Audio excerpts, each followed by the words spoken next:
Aloha, mother fathers. Welcome in another episode of the Side Hustle Podcast, a special live edition on your Saturday, the day of Bad Blood, and we are here at B.A. Sweetie in beautiful Cleveland, Ohio. Kyle Cornell, Double-A Anthony Alfred with you as always. Double-A, welcome in. Told you I was going to look ridiculous today, so I'm glad you... I see. You have greatly accomplished that to this point, and I'm just happy we turned on the lollipop, the giant lollipop. This is what you see. Exactly. I mean, just part of what you see here. Just an amazing, amazing place here. The largest candy store. This is like a corner of it.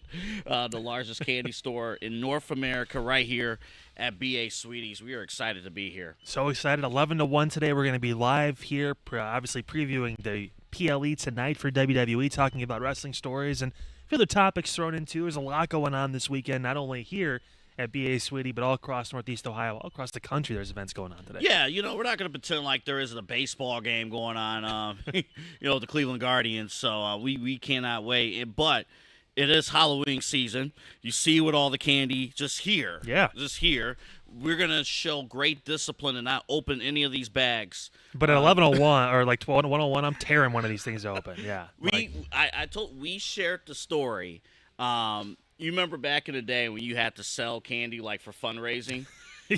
And the whole point of selling the candy for fundraising is to sell the candy, not to yourself because you ate the Kit Kats in the boxes. Well, I told you, yeah. I had to ask my mom for money so I could buy some of the candy I had to sell later so I could eat it. Because when there's 50 chocolate bars sitting in front of me, it's hard not to be like, okay, yeah, let's go for it. I mean, if you gave me a whole bag of Tootsie Rolls and other Kit Kats and other candies, the Monster candies, the Peeps, you give me a whole box of these, and you say, hey, go out and sell them. You're going to tell that to a 15-year-old kid, 15-year-old me, hey, go sell this. I can sell half of them. Yeah. But the other half I will probably eat. I mean, there'll be money in the box at the end of it. I'm not going to say where the money came from. I'm not going to say it didn't come from my own wallet because I ate it instead of actually selling it. But, but there we go. But when I was younger, I didn't even know about B.A. Sweeties when I was younger. Right. I didn't even know. Do you imagine if I knew about this place when I was younger? We'd be here every weekend. Probably, yeah. Yeah. It'd be a weekly occurrence at this point. Yeah, to come through. I know. So, we can't wait again. You got the candy. I mean, check it out. The parking lot's already filling up, of course. Yeah, you guys are seeing just a corner of this store. It's huge. We told you, if you want to take an afternoon and get lost, maybe you're looking for some plans before the games today to obviously Guardians start the ALDS. Even if you're looking for plans before the show tonight for wrestling and trying to find some sweets to get maybe before the game, whatever You got it a is. Halloween party. Yeah. I mean, it's for that kids, time of year, for man. kids and adults. You got a Halloween party. Mm-hmm. You need to come here. You need to come here and get all the stuff here, and then also get your pops. 30 different flavors, the milkshakes. We got popcorn balls right beside us here too. Again, locally made popcorn too, which is fantastic. I told Double A after the show I'm probably going to grab a bag or two and take that back to the apartment because, oh boy, that is good. It's so good. I'm looking for that Buffalo Ranch again. See, that was fantastic. I might have to actually try it myself. And of course, the pops, got those. And check it out. We got this weekend and next weekend. Next week, the 13th is the last day for the putt-putt. So we've been blessed to have good weather through now October here in Northeast Ohio. There were some years where it's snowing by now, so we're happy it's still relatively nice outside. True. So take advantage of it. It's your last week to play some putt-putt here, again at B.A. Sweetie, right around the corner. Fantastic. Yeah, course looks great. Course is great. Two different courses. Yeah. Of course, family-friendly if you're competitive juices as well. They got the expert course and then, the family-friendly course as well. So full 18 holes, 36 holes in total. Yeah. So you need all the strategy you can get to. This is not just normal, put the ball in the cup and that's it. No, you need actual strategy to actually, get the job done. And you can deliver that and make things happen for sure. But we got shoppers all around. Of course, you're going to see you people guys are walk you right can walk right behind us if you want to. Yeah, you're totally fine. No problem. Yeah. Walk behind us, get in the carts and stuff. So we are very excited, and we are excited to be here today here at B.A. Sweeties because we got a lot to discuss. And we're going to lead this show here tonight or this morning with a couple of people. I sent you some tweets, Kyle. You did. I sent you some tweets, and I'll just go right to it here because a couple of the tweets that I sent you. Let me show you a couple here. Breaking. Brock Lesnar has been spotted in Atlanta. Yeah. Yes. The other tweet. Big football game tonight as the Wildcats take the field in their first high school game back since their school's mass shooting about a month ago. Yeah. These players, coaches, teachers, da-da-da-da-da. The Rock. This also is in Georgia. Yeah. The Rock and Brock Lesnar, both in Georgia. And the pay-per-view tonight in Georgia. Yeah. Will they both be at the show? One will be at the show. Conveniently both in Georgia. It's almost like these guys have like people in marketing that work with them that kind of like tie in. Oh, hey, where'd you make your fame? Oh, that wrestling thing. Okay, yeah, cool. Be here for this day when the champion's talking about it being the biggest show and all that stuff too. But yeah, it's not a coincidence, so to speak, that they're hanging out in Georgia the day before. Right. I mean, Cody Rhodes went on Pat McAfee's show. He said this is going to be the biggest PLE ever. Now, obviously a huge bar to set with something like WrestleMania and everything like that always around. I mean, this could be big. This could be super big. If they both show up on the show for different reasons, I mean, wow. I was very surprised. I mean, you're placing high expectations. I was very surprised to hear that from Cody for this show. Because he was part of maybe one of the biggest moments ever. Yeah. Earlier this year. Like in Philadelphia, It would be very understandable, Kyle, if he was, WrestleMania, SummerSlam, you're talking about that. One of the normal big events. But they've also been, I told you, they were marketing Bad Blood as this huge thing, getting Metro involved and all that stuff too, and having that kind of connection locally. And obviously we know the ties with Cody and Roman to the area and everything too. So they were making this a big deal. But it only gets even bigger if they can pull in guys like this to pop that crowd and make them go crazy. So I'm thinking here, if we're talking The Rock and we're talking about Brock Lesnar, let's just assume they were to both come back here tonight. I think it's safe to say that it wouldn't be for the same storyline, right? You would assume it wouldn't be. Then like, again, Brock and Cody have history, but I don't know. That's a good point. So would Brock come back and say, hey, I want my championship back? And they had that whole history. I think Brock's last match before, his situation was at SummerSlam last year or 2 years ago? I think last year. It's been a long time. Against Cody? Yeah. Has Brock ever won the World Heavyweight Championship? I don't remember him so. ever holding the big gold belt, ever. He's always won the WWE title. You know what? Not the world champion, the Universal Championship. He held that. That's when it was. Yeah, he held that a bunch of times. Yeah, and then he held, I think, the WWE title a few times. I think he's maybe like a 10-time champion or something like that, or 9 or whatever it is. But he's never held the World Heavyweight Championship. Right.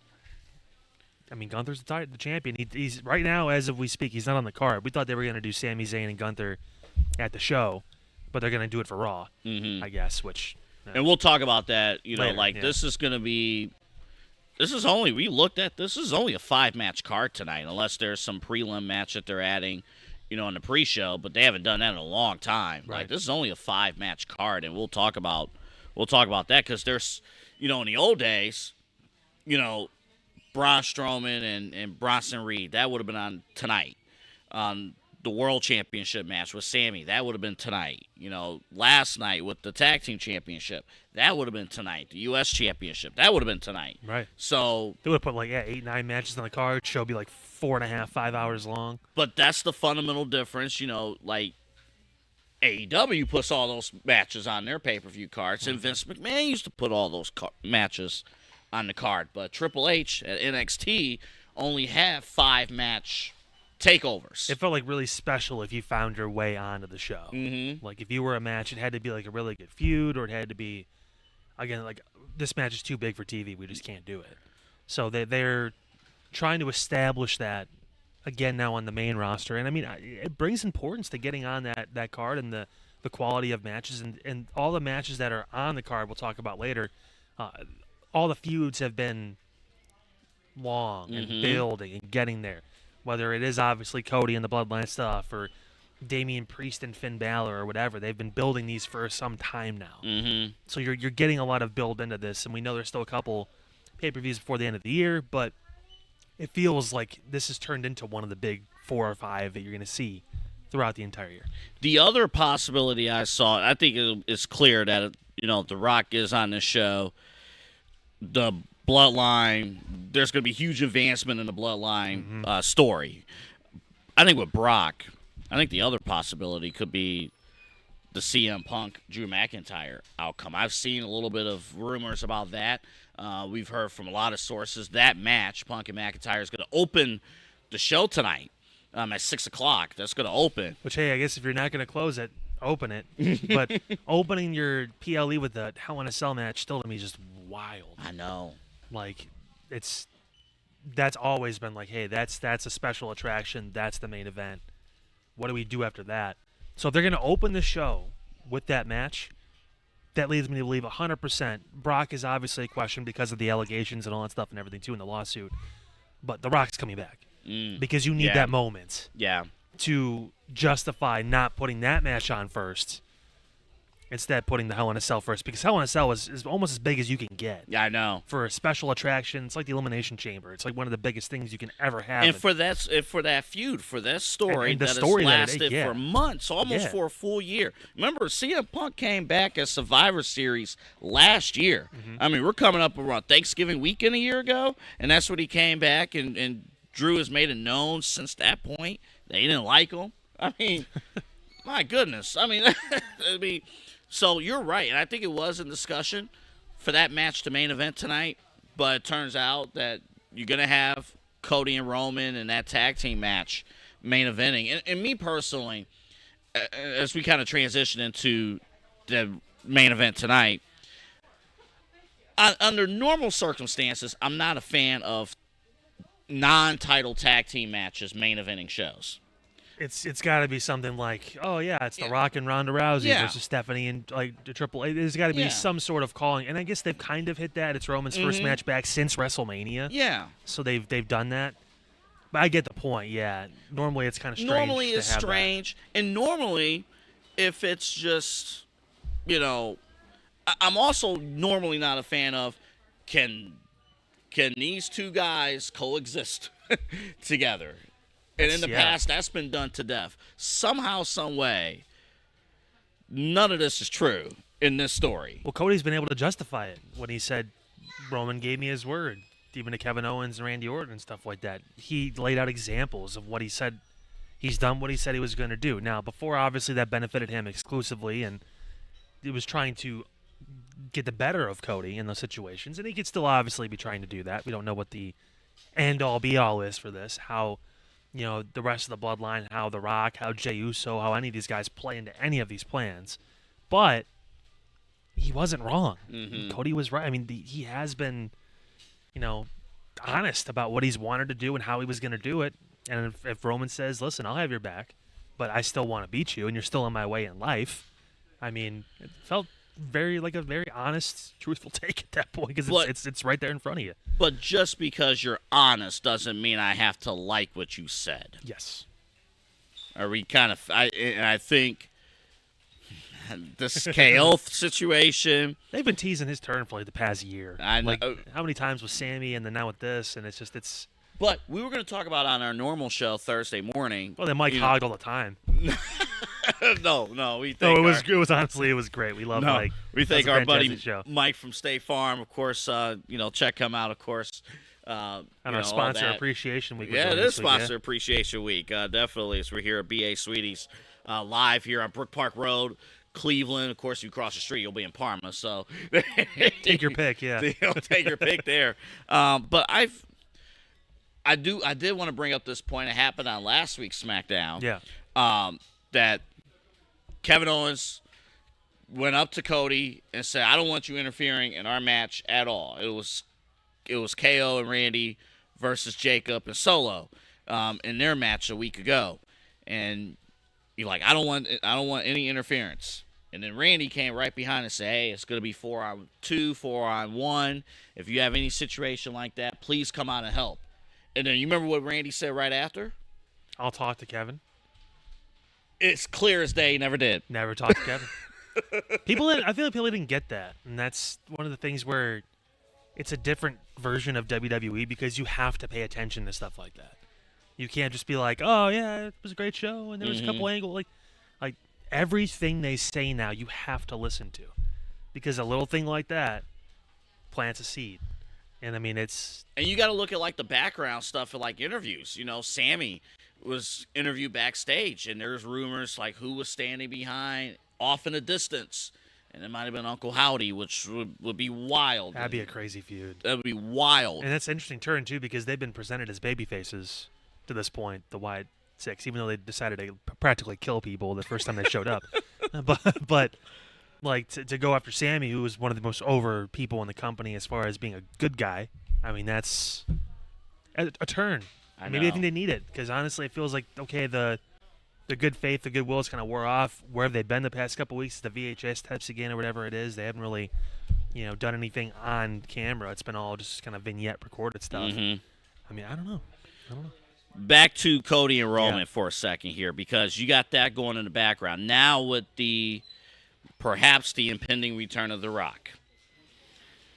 I'm not saying that would be put in the back burner or whatnot, but I'm very curious to see how this match goes, even from an in-ring standpoint, right? Like, Jacob Fatu is going to be main eventing a major pay-per-view in Atlanta here in the States.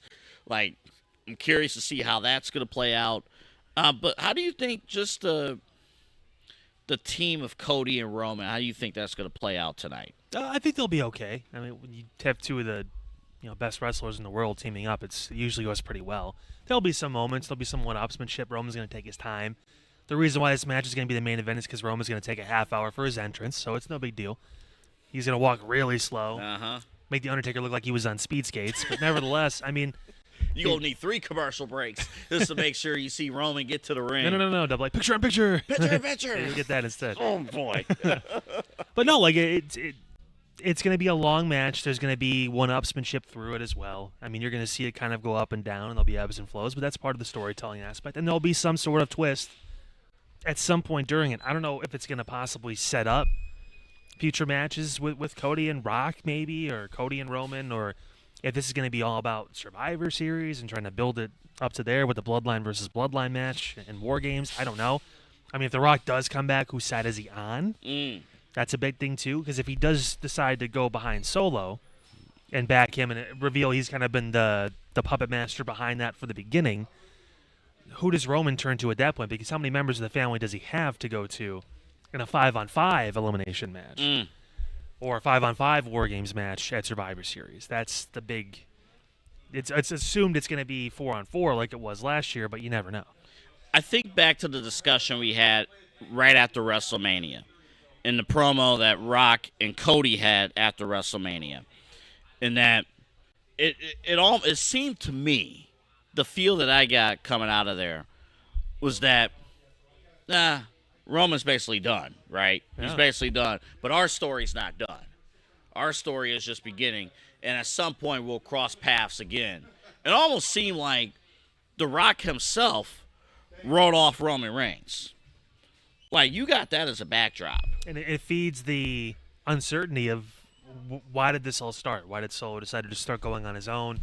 They teased ascension towards WrestleMania, obviously, with Solo, and that was when he was probably the most over, as far as, like, just being the enforcer, being that gimmick that he was.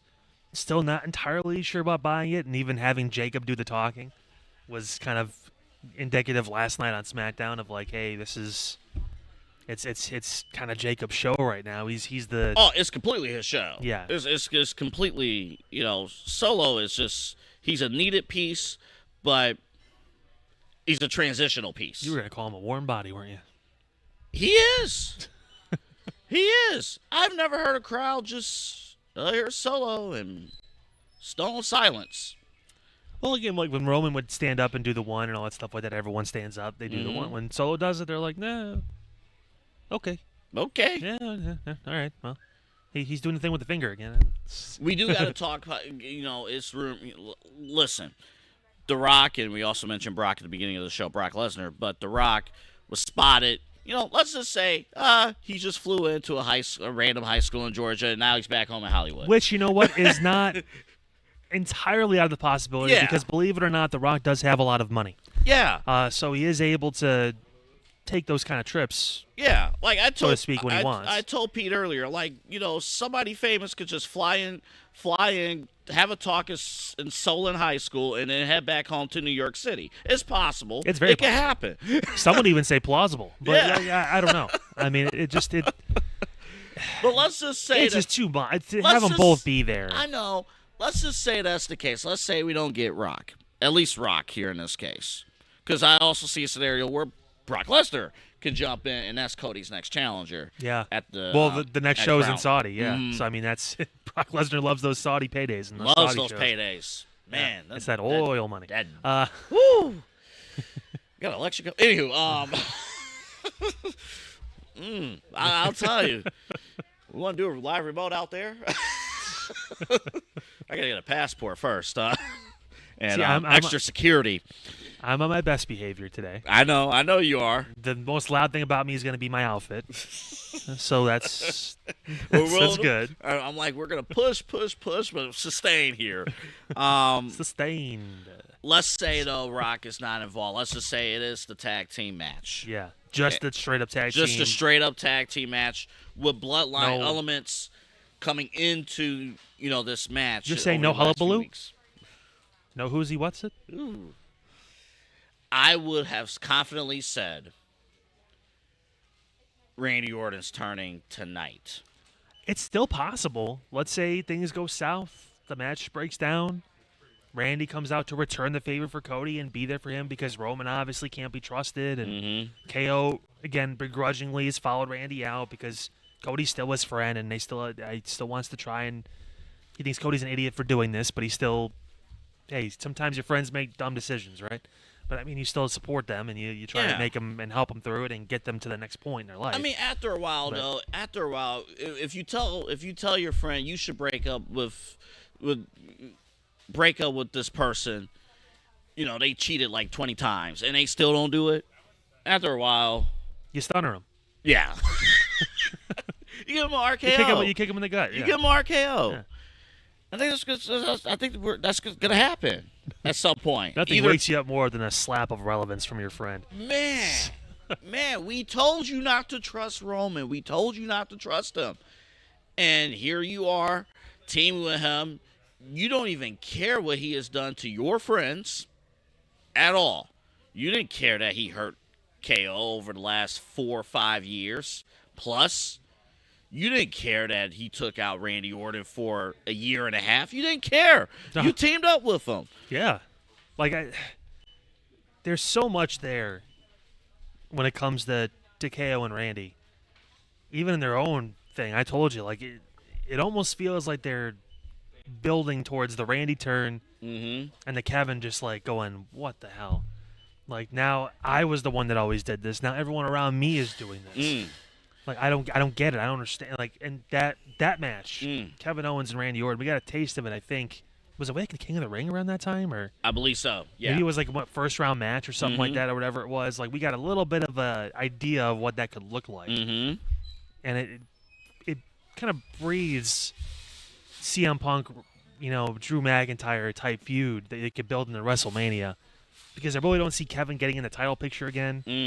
And Randy, it feels like they've kind of waited. They want to try and maybe do something else with him because jumping on Cody hasn't been the thing yet. Yeah.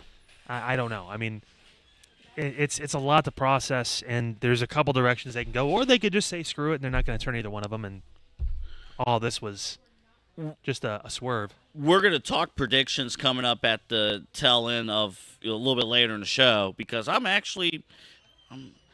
don't know if I think I'm confident as far as who I'm picking. What I'm not confident is how it's going to happen, how we're going to arrive to what the prediction is going to be. But we'll talk about that coming up a little bit later in the show. We got a lot to get through, not only with Badd Blood, but also AEW had big news as well, which we'll react to, and we'll react to some comments that were made in reaction to the television deal from our favorite. Sometimes you wish you were in the studio. Yeah, so you can say some and things again, we're not in the studio, so this is going to be our family-friendly reaction to this. But I'm going to get a rubber duck somewhere and just squeak every time I want to swear. No, but we are here at BA Sweeties. You see the candy. It is October. It is. It is Halloween season.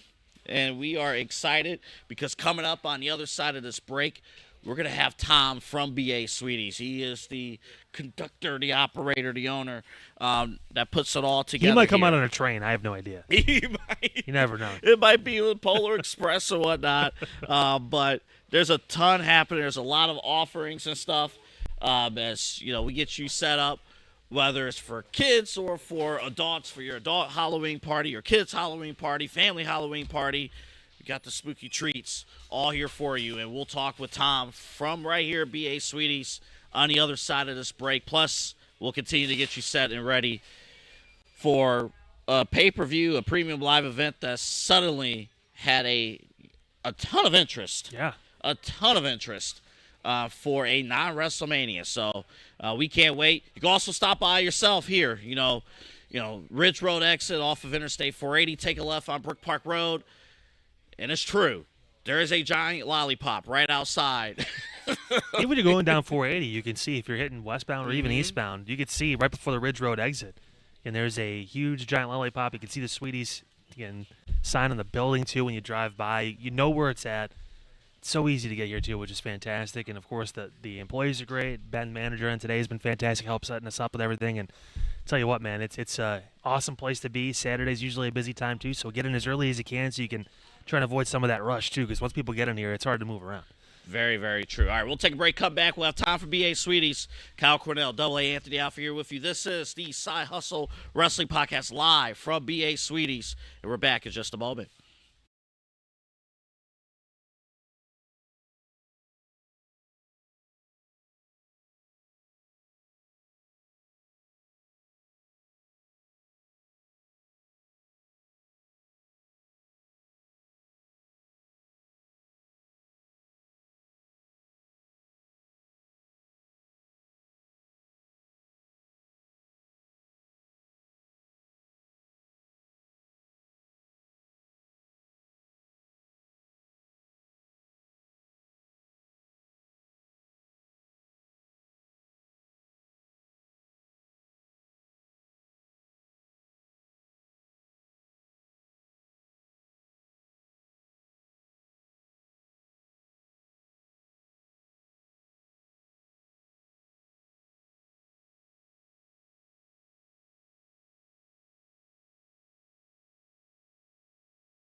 Back. All right, welcome back. Live from BA Sweeties. And we have Tom from BA Sweeties here, and we came back a minute or two late because, for a great reason, we just met a family, Tom, that came all the way, drove, 6 hours away just to come here. Decatur, Illinois. Yeah. That is honestly, welcome, thank you so much for Thanks having for us. having Yeah, us. that's crazy. Yeah, we would have been back on time, but I can't shut up once I start talking, so you got to give me a stop. But the customers were just leaving, 2 families, and they specifically came here for 2 reasons. Be a Sweetie Candy Company and the Haunted House Restaurant. Yeah. Because they're fans of haunted house stuff or, horror or whatever. And they probably spent, $250 between both families or whatever. But, yeah, that's a pretty cool thing because we definitely are a destination. Mm-hmm. There's no doubt about it. So. It's honestly incredible to see that, Tom. We talked obviously about the different people that come from miles and miles away, and 20% of the people that come to this store usually about 100 miles or so away from this location. And I mean, from Illinois, from Southern Illinois by Missouri, all the way through up to here. It's phenomenal to see. Also, shout out to TikTok for getting it out there for everyone so they can see what's going on. That's great to see too. And people that aren't necessarily in the Northeast Ohio area, sometimes how they find things. Just like, I was scrolling on TikTok, and all of a sudden this candy company that came looks up. like a cool place. Let's go take a trip to Cleveland. Let's go check it out, So, Well, I'll tell you what, it is October. yeah. It's a fun month, of course, Yeah. and we got the spooky treats here. Talk about what the people, whether they're here in Northeast Ohio or from Southern Illinois, Yeah, really. what they can get here at BA Sweeties here in October. Yeah, so we're getting into the Halloween season, and you know what we're really known for? We carry everything, so you can get the boring Reese's Cups and Snickers bars, and I don't mean to say that they're boring, but they're available absolutely everywhere, including here. But what our customers shop us for is all that specialty stuff. So let's say they're in a neighborhood and they get 100 kids for Halloween night. But they got the 4 neighbors down kids that they absolutely love, so they get something really special, and that's where we really shine, because we've got over 5,000 different items in the store, and about 600,000 pounds now. Yeah, it's a lot of stuff. But we have all the stuff that the kids want. Plus, in sizes of candy bars, you can get the little miniatures or the snack size, which is the most popular snack size, like the Reese's Cups and the Snickers and the M&M things. But then there's the standard size, and then there's the king size, and then we have some items that are in a jumbo size. So we've got, I can't tell you how many customers that'll come and they'll buy whole boxes of the big Reese's Cups, the 4-pack Reese's Cup or the 4-ounce Snicker bar, or something really, really double large. A shopping list right I know. now. Yeah, really. I'm gonna be taking some notes. Yeah. So that's kind of what we're all about, the specialty kind of things, and now with sours and gummies are a huge category in candy now. I've got customers that come in just for Halloween that will buy cases of like the Haribo gummy bears, the 4-ounce bags, and give out a 4-ounce bag. And you give that to a kid in his pumpkin or in his pillowcase or whatever. That's like, whoa, baby, this is awesome.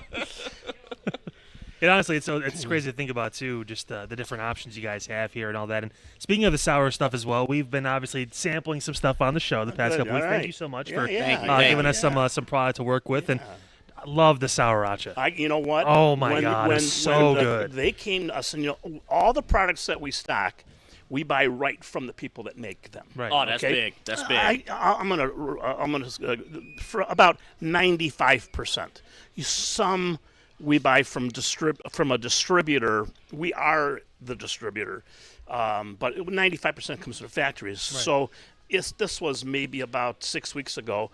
One of our suppliers, it's a company called R.L. Albert. They're an importer out of New Jersey. Came in and put this souracha container in front of me, and I said, winner, winner, chicken dinner. This is unbelievable. Love the package. Then I popped the top, and I tasted it, and I'm like, this is awesome. This is really, really good. So we were one of the first places, of course, in the country that would have it. Right. And we've got a huge display of it in the store now. It is just phenomenal. Fantastic. I had my son taste test everything too because he of course loves sour candy. He loves trying all that stuff. Every single time, just one of these, and like, yeah, Dad. Like, Oh he's yeah. just like, oh yeah. Oh yeah. Yeah. Sour is really really what the kids want. But the downfall of that is when they grow up and your ages and get to be a grandpa like me or whatever, they're not going to have any taste buds left. They're going to burn them all out, with all that sour. They're not going to know what a good steak tastes like. Yeah, That's a good point. Smothering it in A1 sauce, not enjoying the actual. Yeah, That's a great point. In fact,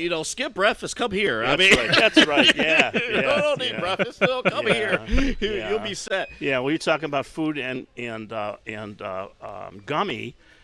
We have gummy hamburgers, gummy hot dogs, gummy tacos, gummy sushi, gummy, you name it, pizza, any kind of gummy you can ever think about. Wow. Shaped or whatever. Wow. We just got in these new huge 5-pound gummy bears. It's 3,120 calories. Oh my God. 5-pound gummy bear. Yeah. Now, there's a lot I'm gonna of curl stuff. that in the break. I know. Tom, do you know where everything is here in the store? No. Okay. In a general idea, I do, but I can't tell you how many times my office is on the floor of the store, Right. And my door is always open. All our managers' doors are always open if they're there. So if any customer has a question or whatever, if they can't find an employee, stock guy or whatever on the floor, they can just, hey, where's this at? So I can't tell you how many times a customer would come in and say, can you tell me where sugar-free candy is? And I'll say 12N. No, I say no, 12S. Yeah. Okay, thank you. And I says, it's right down, go down this way because you're in aisle 7 now, 5 more aisles or whatever. And then I'll think about it after they leave, and I'm like, oh, man, I told them the wrong aisle. It's aisle 13. So I'll get up. I'll go, no, one more. You got to go that way. Or you'll eventually find them. You'll see them at the front of the store, and they'll have a cart full of stuff. Yeah, right. Well, Yeah. I eventually found it, but then I found this, and this on the way. And it's like, yeah. But in general, I do. But obviously, my staff knows more than I do, really, when it comes to where items are in the store. If I get a call from a wholesale customer and they need whatever 5,000 packs of Fun Dip, I know we've got it in 2 spots. I know where it's at on the shelf, but where's the rest of the stock at? Is it above? Is it in the warehouse area or whatever? So that's when I depend on their expertise. I depend on my whole team. I mean, I can't know everything. You've had a fantastic team. Too, yes, Tom. I do. Michelle's great. We met Ben today. Ben's awesome too. Yeah, one of the managers here. I mean, obviously everyone that's working up front, it's been fantastic. Everyone's leaving with smiles and they're happy. Yeah. And They've you can always tell. been Yeah, nice to us. Oh my goodness. Yeah, good. We got to talk about these popcorn balls. Matter of fact, I'm going to grab one because I love them. And I know you got the Buffalo Ranch one. The Buffalo Ranch popcorn was fantastic. Tom. Okay, I have to tell you, that was honestly. Yeah, so that Buffalo Ranch we make in the building in front here. So I bought the old Denny's restaurant 2 or 3 years ago, COVID, so 3 or 4 years ago or whatever, gutted it and made it into a commercial popcorn kitchen. And then we added a warehouse and distribution center onto the back of it. Right. And that's where we make all our Campbells, and the Campbells would be the Buffalo Ranch popcorn. This particular ball is made at our Humphrey facility out in Strongsville. We're right on Pearl Road in Strongsville, and we've got 3 machines that make these balls. This is a 4-inch ball, and we've got 2 machines that make a smaller ball too. Like I think we have. Did you bring a? I don't know if we bought the. Yeah, this is the. Nope. Okay, we have a Halloween ball, Halloween popcorn ball. Okay. This is a little bit smaller version. Nice. Yeah, that particular ball, that 4-inch, you can buy that. We sell that to just about everybody. I mean, you can go to Heinen's, Dave's, Mark's, Giant Eagle. We've got it absolutely everywhere. It's probably in about 600 stores. That's awesome. But that's been around since 1897. So 125-year-old company. Cleveland. So good. Wow. And I purchased the company about 3 years ago or so. and we're having great success with making sure it stays out and out into the stores for everybody to enjoy. I mean, you got me right away because when I walked in, I saw again the popcorn just right up front here, and I'm like, yeah. I get it. So the There's average, several behind Kyle, too. yeah, we put them everywhere. Well, we own it, so we're going to have it everywhere. Of course. So that ball is about on average $1.50. That's it. It's almost 2 ounces of popcorn and chewiness. It's just really That's great. honestly the thing too, Tom. Yeah. $1.50. I mean, the pricing here too is great, and we talked about inflation and nowadays and everything going on. I mean, you guys have been able to keep that at a respectable price and rate too. Talked about the family we first mentioned from Illinois walking out with $250 worth of candy. The cart was full. Oh yeah, it was a lot. Yeah. Yeah, they found a lot of stuff for good prices too. And I mean, it's literally any kind of sweet tooth you have. I mean, you can find it here. Yeah, awesome. For sure. Yeah, and that'll all hold true until through Halloween, and then we've got massive price increases that we're getting now that are starting in November and December. Yeah. So this inflation thing is not over. In our industry, in the chocolate industry particularly, the cost of cocoa is like through the roof, and the bad crops, bad weather, just really bad, and it's tripled. Our cost on chocolate, because we manufacture items in our Strongsville facility, we make a lot of chocolate items, has almost doubled in price just for the raw chocolate. Almost doubled. So now, over the last 30 days or so, I'm getting all these price increases from Hershey, from Mars Wrigley, from Ferraro, from Ghirardelli, from Lindt, and pricing is going up between 20 and 40% at retail. And we just went through this like a year. It was July of 23 when Hershey was the last one to raise their prices, and it's still affordable, but it's a little. I hate to raise prices. We have to. Yeah. If the factory raises it to us, we have to. We can't absorb that. But it's just the nature of the business, and it's just the way it goes. So. Yeah, that's unfortunate, but hopefully, hey, we'll see what happens the next few months, years coming up here. Maybe we can. Yeah, I do want to comment real quick though. It's not just the candy store in this section too. Over around the corner here, you got the different pops. I can't talk enough about the milkshakes. They're great. It's still warm enough too for the milkshakes, but the ice surprisingly, creams, we're in October, but it's still the weather's keeping up. This weather's fantastic. Incredible. Yeah. I know it's been incredible. We have a soda shop. Very large soda shop. It's an ice cream parlor, and it seats 150 people. And we make 30 different types of ice creams. We make them. Yeah. There are recipes. We have these batch freezer machines that with our recipes, and we actually manufacture the ice cream. That's all the hard ice cream. And then that's part of the business. And you can get a banana split or a sundae or whatever, milkshakes. But then we have soft serve too. Difference with our soft serve is we use real ice cream. Okay. In order for ice cream to be called ice cream, spelled ice, C-R-E-A-M, it has to be at least 10% butterfat. It has to be. So there are many ice creams that you can buy at your local grocer or whatever that are spelled a little different because they're not real ice cream, because they use a lower quality mix. Right. We use the 10% in our soft serve ice and you could tell the difference too. Yeah. You could easily tell the it's difference. It's incredible. It's like night and day. It's like McDonald's or Marble Room. I mean, it's like it's really good. So. And then before we wrap, got a week left with the putt putt. Yeah, 1 week. Yeah, we close on the 13th. And we have had a record season this year, unbelievable. It's our crown jewel here on our campus is the golf land. It's just a great facility. It's so beautiful. It's so relaxing. It's fun to play, and it's from 2-year-old to 92-year-old can do it. It's really really great. So we have 1 more week, and that's it. And then we shut it down until. April of next year. Man. I tell you, I saw I think it was this past few days, I've seen 5 or 6 of my friends on social media just taking pictures at the golf land. Yeah. Everyone's like, it's the timing too.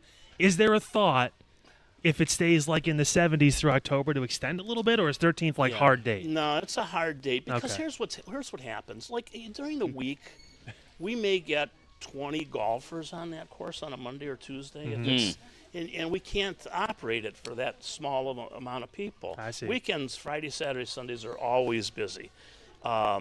But even if it's like a gorgeous day like today, if this was October the 20th or whatever, we close on the 13th, we would not open it.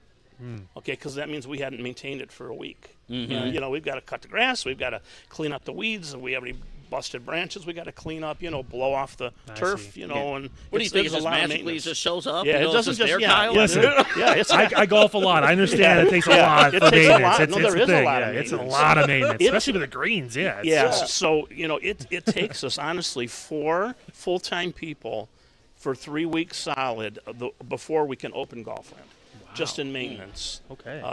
Getting re-trimming everything, getting rid of trees that might have died. Doing a hard clean on the fish pond, and doing all that. So it's a lot of work. But they do a great job. But I mean, they do a great it's- job. Oh, it's fantastic. Yeah. Actually, I do have one more. I know we're out of time. I have one more question for you. We met the family from Illinois before we came back on. It's the furthest, customers, right? People from out of town, like the furthest miles that they have traveled to come here. Well, they're from all over Australia, Europe. I don't know, what is that, 7,000 miles to Australia? It's a little up there. A little up there. Double A's gonna need an Yeah. exact number. No. Yeah. I need 825. I'm kidding. But that's crazy. Yeah, they're from all over the world. But yeah, 20% of our walk-in trade is outside of a 100-mile radius of this store. It's that is a unbelievable. huge number. It's such a landmark. Yeah. Like it's just a fixture in Northeast Ohio, and it Yeah. just puts it. It's one of those things that just puts this area on the map. So thank you from us Yeah, you're for welcome. what you've Seriously. been able to do with this place and what you've been able to bring in to the community. I know it's a business, and there's obviously things that go into that, but still the impact that you've had on the community for the better part of almost a century at this point. At three-quarters of a century. Almost It's phenomenal. Yeah, next year will be 75 years. That's It's incredible. amazing. Anything special planned for 75? Anything we're thinking about maybe in the there's some woodwork now things. for some things we're thinking about? Or? I'm thinking about selling candy bars for 75 cents next year in summertime or whatever. Can I put like a forward order in now? How Yeah, does that- but I'll put a bulk order in. Obviously, something like that. I've got to put a lot of money aside to cover it because that is substantially below what it costs. But that would be a fun thing. And we, in our candy bars, we have 180,000 in stock, and anything you can think of, and that's a big category for us. Everybody buys candy bars, but that's just an idea, and I'll do something silly like that, though. Yeah, We're definitely looking forward to that. Do you have a favorite candy? yeah, chunky bar, which is like a solid chocolate cube. It's got nuts and raisins in it. Oh, wow! That's my Wow. favorite, yeah. That's fantastic. All right, we gotta go. How can people, whether they're here in Cleveland, Northeast Ohio, or from around the world, how can they find BA Sweeties either here physically or on the website? SweetiesCandy.com. It'll take you anywhere you want to go. Get that TikTok again. SweetiesCandy.com is where you want to go. Yeah, Good. we got our full TikTok audience there All too. right, So good. yeah, gotta love that. Tom from BA Sweeties, Yes, thank you thanks, very guys. much. Thank Okay. you. Thank you to the entire team for having us. Really appreciate it. All right, very good. I'll tell you what. We'll take a quick break, and we'll try to contain ourselves here and come back. It's been hard not to just walk over and start just getting stuff. I Like, know yeah, it yeah. really is. We'll take a break. Kyle's here. I'm Double A. We're back in just a moment.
And welcome back, everybody. We are live, the Side Hustle Wrestling Podcast, on a Saturday now afternoon, here at BA Sweeties. We've hit the noon. Yeah. I didn't wear my watch today, so I don't know what time it is. It's the witching hour, as they would call it there. Kyle Cordell is over to your left.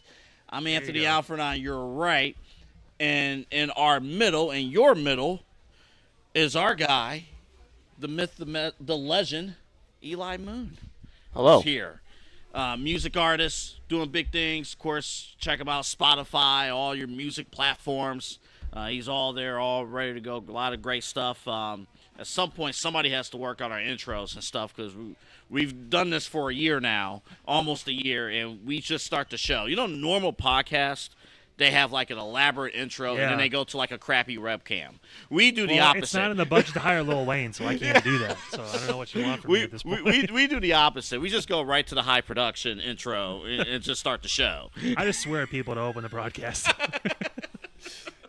Man, big day for Badd Blood here today, Eli. Yeah, I'm excited. I think it's cool. This is like one of the first pay-per-views of the year where we're at normal like time. It's not like 5 in the morning, 8 in the morning. So yeah, we're not like overseas somewhere. Hey, Pete, we're gonna do a live remote pregame for Elimination Chamber. The pay-per-view starts at 5 a.m. So we're gonna start at midnight. That's gonna be in London, I think. I know, or it'll be a little England, better. so I don't know what time that's gonna be. Like we're gonna do like the CV, like we'll do the basketball game, and then right after the basketball game, we gotta tape the. We're not gonna move. We're just gonna stay in the gym and just watch it. We're gonna have the AD throw up a screen. It's gonna be a whole thing. Did you see the spoilers? I don't know if you heard the first part of the show of who's in Georgia right now, Eli. Could it be the final boss? Final boss. But there's another name that's currently in Georgia. And it's not Cody Rhodes? Well, no, he's there. Cody's there. Okay. Cody's there. He's scheduled to appear. Cody's His there. card is always subject to change. Ted but not today. Turner's there too. You know, Ted Turner, yeah, was grave. He's still alive. Ted Turner is still alive. Is he still alive? Yes. I thought he was dead. We'll fact check. I think. Did I just kill Ted Turner? You killed Ted Turner. Ted Turner is still alive. Oopsie doopsie, didn't mean to do that. you got customers here questioning if Ted Turner's alive. Ted Turner is still alive. All right. Oh, Wow. Not the Tigers part. On no. the way out, too. no. Oh. Okay. Yeah. Ouch. We are in Northeast Ohio. I just want to point that out. There's But a which baseball essentially is Detroit, but no. That one hurt. It's close enough. Wow. That one really That was hurt. a stinger. Wow. Oh, my God. So we've learned some things today. Yes. Yes. So What there did we are- learn today so there far? There are Tiger fans here in Northeast Ohio. Okay. So we saw one physically. Also, I learned Ted Turner's still alive. So that's pretty cool. I had no idea. Ted Turner is 85, according to Pete. 85 and still kicking. Okay. Well, I don't know if he's kicking very hard, but he's still kicking. Yeah. Yeah. Listen, I can't swear. At some point, I got to say something he's- controversial. Kicking Vince McMahon. Oh, boy. Let's circle back. No, we. What do you got for me, Double A? Brock Lesnar's returning. He's not a controversial figure. Nope. I guess not. Spotted in Atlanta last night. Brock Lesnar's in the area, in the vicinity. I told Wow. Double A, it's almost like these guys both have PR teams that kind of handle like what to do and where they're like, oh yeah, you made a name in wrestling. That's what it is. Yeah, Hey, yeah. they're gonna be here tonight, Yeah. so you're gonna be in Georgia coincidentally. It feels like, and Cody Rhodes obviously went on Pat McAfee's show and said this is gonna be the biggest PLE ever. Mm-hmm. They're leading with the Hell in a Cell match to start at 6:00. Yeah. Feels like the Rock and Brock connection may return tonight. Not as a tag team, though that'd be pretty sick, and I could see the merch now, but nevertheless. What's your overall vibe check, Eli, of tonight's pay-per-view? Yeah, I like it. I mean, obviously Punk and McIntyre is insane. It's been a great feud. I mean, I'm nervous because part of me, on that match, I'm nervous that CM Punk's going to win. Every time he wrestles, it's like, I'm And- nervous he's going to get hurt. Yeah, that too. Yeah. Don't miss more time, please. I'm just nervous, I guess like that's my overall feeling is like, Punk and McIntyre, that's got to be a good match. Like that start, everything I've seen, like I don't know if I'm allowed to drop any news, but I saw it was supposed to like start the show or something Yeah, potentially. at 6:00 is when they're. Yep. So there was a debate about who was going to Yeah. main event the show, and it turned into, okay, we're going to put McIntyre and Punk on first. Which Yeah. for a Hell in a Cell match to go first, with the Right. feud that's built up, this has always been the main event. This is the special attraction. Mm-hmm. It leads me to believe bigger things are happening later in the show that are going to be more imperative of like WrestleMania main event level Yeah. implications. Yeah. Which obviously leads to, okay, maybe The Rock's, this is his time he comes back. He's done filming for a little bit. I don't know if he's going to pull a straight Cena and give him a full year, but he may be around for a little while now. So, and then obviously Brock is the wild card. Is he cleared to come back with the legal team? I mean, has he been adjudicated of all the different issues behind the scenes? And Did WWE pull some strings? I don't even know what strings to pull. I don't know if he's been. I don't know. Honestly. well, if they can get Jacob Fatu into Canada, they can get Brock Lesnar on TV, I would think. That is true. It is in the States. They have a little less hurdles. Yeah. To your house. You know, if you can burn down a house, you can go on a pay-per-view. Don't get me started. Ain't that right, Swerve? Yeah. It's a storyline on AEW. Adam Page, excuse me. One of the guys burned down one of the guys' houses. Uh-huh. Yeah. It must be that new TV money. But it turned out it was the wrong house because Idiot. Swerve ended up in his new Swerve house the next day, give it back to charity. Anywho, If you're wondering if you're watching at home or if you're listening or if you're Pete behind the camera right now, yes, you should be confused because it's AEW and nothing makes sense. it's storytelling. We had Eli. Yes. We talked before the break. Can you imagine if Tony Khan wrote the Dr. Seuss books? There'd be a lot of twists and turns. No, there wouldn't be any twists and turns. You read Green Eggs and Ham before, right? Yeah. You ever wonder how the eggs turn green? Well, Tony will just turn them green on page 2. You don't need to be told how. I told you he's gonna go to Home Goods and just buy some green food dye. Everything's green in the house. Yeah. Like, I wanted green eggs and ham, not green couch and furniture. I didn't need that. Sam, Yeah. I am. Man. Oh God. Wow. Boy, I'll tell you. We're onto something here. Then all of a sudden, Bryan Danielson was on the legal team, and I was like, "What's going on?" Wait a minute. But this is where the best wrestle. They tell you that quite a bit. Oh, you pulled WCW out of your hiney on that one. I can't say the other word. Where the big boys play. Do you think Ted Turner is happy that they're using that? Oh my God. I don't think Ted Turner understands anything right now if he's 85, because that guy had enough stress when he was back in his 50s, let alone now. Yeah, that's true. Ted Turner Jr. was on the Vice TV Yeah. WCW documentary. I Yeah. think the 80th WCW Who Killed Them documentary in existence. Who really killed WCW? Nobody wants to take responsibility. Nobody wants to take accountability. Some or would say anything it's like still that. alive to this day. Somebody You just will can't still see say it. there's a main event today. It's like Bigfoot. It's just hiding Man. somewhere. Yeah, trying to find it. Where, my goodness. Not feeling it today, brother. I don't think Sting's ready to get the strap today. That documentary was wild. I I watched know. it. He was in AEW. Yeah, he was. Yes, he was. 62 and a champion. Love to see it. I Talk about working till your retirement age. know. You think it's a good move? I wanted to get in a little bit on the pay-per-view model a little bit. There's only, as we were prepping for this, we talked before we came back out of the year. There's only 5 matches on this card. Right. So, a match like Braun Strowman and Bronson Reed, like that whole build-up and whatnot, that was last week on Raw. That was the main event. Gunther and Sami Zayn, the World Heavyweight Championship match. That's not on the pay-per-view tonight. That's on Raw. Right. The Tag Team Championship match will be on tonight. That happened last night. And it was a triple threat ladder match. Yeah. The first ladder match in Yes, SmackDown it in a while. was. Look at this. I got to show Thank you, brother. Thank you. Thanks. Remember I told you Let me tell guys on the best show? gift I ever got. So good. Best gift ever. Come here real quick. Look at these. Yeah, all right. Thank you, buddy. You have a good one. Anything happening next month? Our buddy Jake would appreciate that impression. Yeah. Wow. Yeah. In case guys- you're wondering, it's election season, people. Yeah. You guys are celebrities, man. I'll tell you what. Man. They have one for Kamala here, too. So they need an independent RFK. We can't do that anymore. Yeah. Yeah, sorry. I'm going to backhand Jake later for that one. Too. It's okay.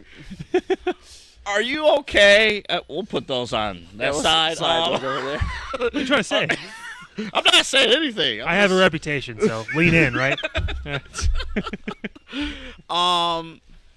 5 matches on this pay-per-view. Any issues with that, or is that the perfect amount? No, I don't think I have any issues with it because I think like the Hell in a Cell match will probably go, close to 30, if not 30 minutes. It gives, Roman and Cody versus the Bloodline a long opportunity to do a 45-minute, with entrances, 45, 50 minutes. They're going to take up close to an hour, I think. Mm-hmm. So, you give those guys enough time to operate. And then you got Bayley and Nia Jax, which I think that match will get a little bit longer run than it did at SummerSlam. Yeah. I think you'll get a little bit longer run on that one. It gives more time for them to work and tell these storylines. That a lot of these storylines on this card have been built up for a long time. Even though Roman and Cody haven't been teaming or they just started kind of connecting, it's that whole Bloodline and Cody thing has been building for so long. It's years. Yeah, I have no issue with it because I think it'll allow the competitors in the ring to tell a longer story. And as long as the matches deliver, I don't think anybody will have an issue if it was 5 or if it was 10, right? Couple matches without championships, obviously. Yeah. Drew and Punk. The bracelet's no longer involved, so no more title or talisman is up for grabs in that situation, right? And I mean, honestly, it's crazy to think about just the 5-match system. And again, a match like Damian Priest and Finn Balor is on the card, Yeah. but the U.S. title, the IC title, is being saved for more of the shows during the week. Mm-hmm. Yeah. And kind of making the shows feel important as well, and not as much giving it all away on a pay-per-view too. Whereas we see the different model on the AEW side is let's book 12 matches and it used to be that way with Vince. Yeah. It used to be like, hey, we got to get everybody on the card, and watch. And you realize, even for us, and we love wrestling, obviously, once you get to the 7th match, I don't care how great the card is, you get a little tired. It just is. I went to take a nap. Yeah, Eli, I went to AEW Dynasty in St. Louis earlier in the year. Right, yeah. And there was excellent matches on the card. But even still, it's an endurance. You put in a full shift. Yeah. Essentially, you worked almost 8-9 hours that day. True, and that's not even including the pre-show. There's people that don't even make it. When I go to live events, there's people that I'll go with that don't even make it through the dark matches after the show. Yeah. And before we can't get there.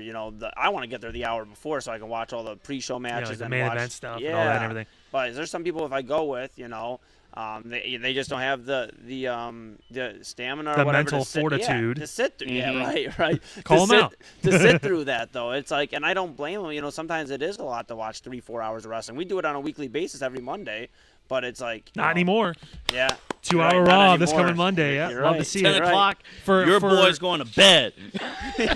For 2.5 months, it's going to be amazing. We're going to have both 2-hour shows for the first time in, what has it been, 15 years almost? It's been a long time. It's been so long Yeah. since it's been just 2-hour programming for WWE on Raw and SmackDown. I'm excited for that. We talked a little bit about SmackDown possibly going to 3 hours because USA just loves that model, but a little bit easier on a Friday for me. If it's 3 hours as opposed that's to a different. Monday night, because Yeah. at least I have the weekend. I can kind of, okay, It's a cool, I work can stay up night. later on Right. Friday. Yeah, it's a Tuesday work morning, night. I got to wake up at 6:30. I Yeah, can't. it's this a is work night. Yeah, this is a lot. Yeah. But I have to tell you, Rebecca, she texted me. She's like, hey, if I don't make it here in time, can you bring some candy back? I know exactly what I'm bringing back. to her. yep, you've got the perfect gift. I'll donate mine too. I know exactly what I'm bringing back to her. So now over under how many interesting looks we're gonna get from people when they see these bars on our desk. Should I just start taping it to the? They have the other bars here, too. The Kamala bars are here, too. Yeah, but we have apparently 3. We didn't Well, ask just for right 3 down. of those. He gave us 3. Well, there's 3 of us. I understand. I get it. So if you ever wanted to eat Donald Trump, this is your opportunity to. Please don't say that again. Now, whoa. How y'all Pause. doing? Pause. Think about it all the time. So good, so yummy. How do you describe Yummy, the yummy election in my just using tummy. the candy? Is there another debate coming up? No. No. I hope not. No. No. Just Oh, we don't should need to have see that. asked Tom if they got JD. I'm kidding. We need. JD Vance Lollipop. Let's Where are the talk. cats and dogs? No, I'm kidding. Oh, jeez. Oh no. AEW just got a new TV deal. They did. It's official. They're joining or they're staying with Warner Brothers Discovery, TBS, TNT. They will be on Max. They'll be on the streaming platform. in 2025, January 2025. For the And TV then- shows, yes. For the TV shows. And then at some point in 2025, they'll also have their pay-per-views at a discounted. Apparently similar to what UFC does with ESPN Plus and that kind of thing. You can get a discounted pay-per-view buy if you go through that. So they're taking that kind of model and they're kind of approaching yeah. that to an extent. Okay. First off, I don't like that part. But It won't be $50 anymore if you already subscribe to Max. if you're already subscribed, just pay $40, and then boom, there you go. You'll How be much set. is the discount for UFC? Is it Uh-huh. like big? I don't know if you guys. Yeah. I don't really. Yeah, I haven't dabbled in it too much. Mhm.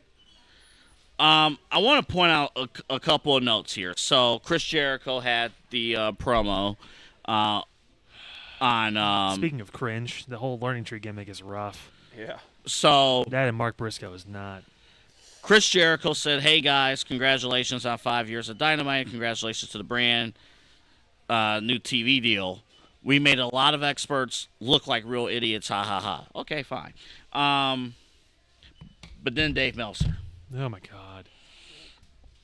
So then, Well, Dave decided to pull his pants down in front of the entire IWC. But anyway, proceed. so he said this TV deal was vindication for Tony Khan, and that a lot of dumb blanks got really exposed. That's a swear. You can't say that. Can't say that. Not today. Um, Not now. Not never. No way. see you Thursday. Yeah. He says some other stuff. Obviously, the promotion is not without its flaws, but he said, that said, from day one, the goal was always to make money in terms of Tony Khan. Sure, it was. It was not just some rich kid playing fantasy wrestling booker. No, it was a couple indie guys and one guy that knew the business going to a rich guy that wanted to play fantasy booker and convincing him to back it. So let's talk about that big build-up to Ospreay and Ricochet. Oh, wait, we already had the burn-off. It happened on a Dynamite. Yeah. It was the 5-year anniversary, though. That's a big deal. I mean, how about them having Adam Cole and Bryan Danielson debuting literally minutes in between each other, like back a few years ago? That was, I mean, I'm not as opposed to that because Yeah. it wasn't people knew that. I think at least one of them Yeah, was going to that be was there that night. understandable. Just I because, get, like, and it's a pay-per-view. Yeah. Mhm. So if you're going to do the model, True. make people have to pay for that pay-per-view. That's And true. That's why this whole Max thing, they had to, obviously chunk up some big money for it because you're losing the pay-per-view buys, and that was how AEW was making a lot of their money. It wasn't attendance. It wasn't even the previous TV deal, which this is a little bit better. But I mean, for the people that said like, oh, they were going to go out of business and they were going to be able to stay on TV, it's a privately owned company. Mhm. They'll be in business as long as Tony Khan wants them to be because he has endless funds and money. More money than Vince ever did, all that stuff. He is a viable person when it comes to having that behind him. Yeah. Oh, let me The read product can this. continue to suffer and go downhill as much as they want, but Let- again, still 600,000 people on a Wednesday is pretty good numbers for today's TV. Let me So- go into this part too, because he talked about the experts. Dave Meltzer did. He said it's not like this came out of nowhere. We've been talking about this for months. I've been telling them you better pivot because you're gonna look like fools if this deal comes in the way that it looks. And none of them could stop. They're so deep into it, they've been lying to their podcast listeners for God knows how long, or there's just dumb blanks. In most cases, I think in most cases, they're just out of touch. They're just too smart to learn. And when you're too smart to learn, you're dumb as blank. Which was one of the dumbest things I heard someone say. Just in general. Mhm. You're not smart enough to learn. You're not smart. Really? So again, another Yeah. situation where, yeah, you're telling people he's not playing fantasy booker, but you burnt through 300 Will Ospreay dream matches on regular cable television and didn't pop a rating. Yeah, it just doesn't make sense to me. And I think at least what I, have been feeling is since Kenny Omega's been away. I mean, when they lost Cody Rhodes, that was a big thing. I feel like the company, he kept a lot of the structure. I mean, there was more structure to it, like a card of Dynamite, card for pay-per-view. There was like He was running the storyline. shows. Like, Yeah. he was legit like backstage. That's why he said, I'm grateful for the role I'm in now because, yeah, I'll do the TV and all that stuff and I'll do the appearances because backstage, I wasn't ready for that yet. It was too much. And I just think, Kenny Omega is the only guy there that has a lick of common sense when it comes to business. And we didn't know until he started doing interviews since he's been out. Because he started saying a lot of the stuff, and we're like, oh, maybe he's not clinically insane. Okay, that's interesting. All right. Yeah. I think Kenny Omega is so important to AEW, and him not being around the company right now because of him being out of action is hurting them. Hopefully he's around, starts involving more, because I think that's the only thing that could save them booking wise. I know, Kyle, you talked about Kenny Omega's involvement a little bit before when he was initially hurt. I don't think that's harped on enough. His lack of involvement now, because they're losing filters. They're losing, even Vince in his heyday when he had, the Attitude Era or whatnot, he had filters. Yeah. Right. And when you lose those filters, when you lose an important piece or two that is saying, hey, I like this idea, but maybe we should approach it this way, or I don't like this idea, maybe we should do this. You got somebody like Tony Khan who doesn't have filters anymore and is just saying, push all this out. Yeah. Push all this out, and I'm just going by the booking, and that's it. It's week to week. There's no, Heyman and Swerve have been fighting. They've been fighting for a long time, but for what? And they don't like each other. That's the only thing that it is. And it shows, too, because sometimes in competition, right, when Tony was going up against Vince, it was a different story. Vince, if there is something we learned from the documentary, something to take away, was that Vince, after a while, after Ruthless Aggression, you would say, he was pretty much out of touch with the audience. Yeah. He has ideas about how to approach things, but he was completely out of touch with the audience. And Tony filled that void. But then you have Triple H, who is not only ingrained with the audience, but he knows the business inside and out, and has people in who knows the business inside and out, and they're running circles over AEW. Yeah. Creatively and everything. I think a big thing, too, is the homegrown talent. AEW talks about how they're homegrown, and that was one of their big things they talked about when they first became a company was we're homegrown. Well, you've seen guys and girls that have come from their company and become stars in NXT and now in WWE or come over. Look at Ethan Page, for example. He was a guy, I know he wasn't homegrown from AEW, he had been on the Indies for a while, but really his first big break was AEW, and he's over here. He's the former NXT champion. I just think AEW's fumbled the ball when it comes to homegrown talent, and that's where Triple H, who ran NXT for a long time, now Shawn Michaels, they have that locked down, so they can promote a card with 6 to 8 homegrown talent on it, where AEW has to bring in a Kenny Omega appearance, or we have to put our world championship on the line on television because we don't really know what we're doing, and we don't know how to draw eyes to our product right now. Right. I just want to make a point here. We can't have people come back here and push the carts. I feel bad. We're going to apologize now for that, guys. Yeah, sorry. No, feel free. People are trying to be respectful and nice, but by all means, walk behind us and do whatever. Yeah, please. It's absolutely. We don't edit anything, so we get all that in. Again, just on a Saturday, come here at BA Sweeties and get your candies and stuff. Show your support for certain candies. You'll be in great shape. Before we go to break, I did want to, and Eli Moon again for joining us. Kyle Cornell, Double A Anthony Alford here with you. Eli, you can find him. Where can people find you? Yeah, at the Man They Call Moon. Just this logo here. That's my logo. On Instagram, that's where I more so am. And Eli Moon Music on Facebook. Nice. Yeah. See, we're talking we've known each other now for I think a decade now. Yeah. And I have to remember oh crap, we got to promote some stuff too. You're all good, man. I'm on your guys' show, and you guys have crushed it. I just want to say that. I tell you guys all the time, but I can tell you now here live on air, you guys have absolutely crushed it here. Buddy. I mean, you guys. Best wrestling podcast around, and two great guys. So if you guys are just now tuning in for the first time, make sure you check out Weekly with these guys. They give you all the updates on the new wrestling, and they do it for a good reason too. So two stand-up human beings here. So. Thank you. And again, I thought I was doing it for all the wrong reasons, but nobody doing it for a good reason. We were sold on this concept, and no, none of those. I'm kidding. No, that's fine. The And origin of this also our show. guy Pete too. You know what the production like. None of this is Absolutely. possible No, too. yeah, of Yeah, course. shout out Without Pete. the I mean, he excellent plays a production very, values. very tiny part. in what Very we do, small but, role. yeah, pequeño. But like You know, a little it's- bit. Yeah. We give a little bit of a bigger role. We added credits. It did, won't be yeah. on the it won't be on the live show here, but Yeah, no, I, I did saw see that. And that. I was like, oh my god, that's awesome. Heck yeah. Heck Bigger yeah. the text, the bigger the man. What can I say? would you consider? I'll ask the both of you here, Punk and McIntyre. Would you consider that feud to be in the conversation of feud of the year? In the conversation.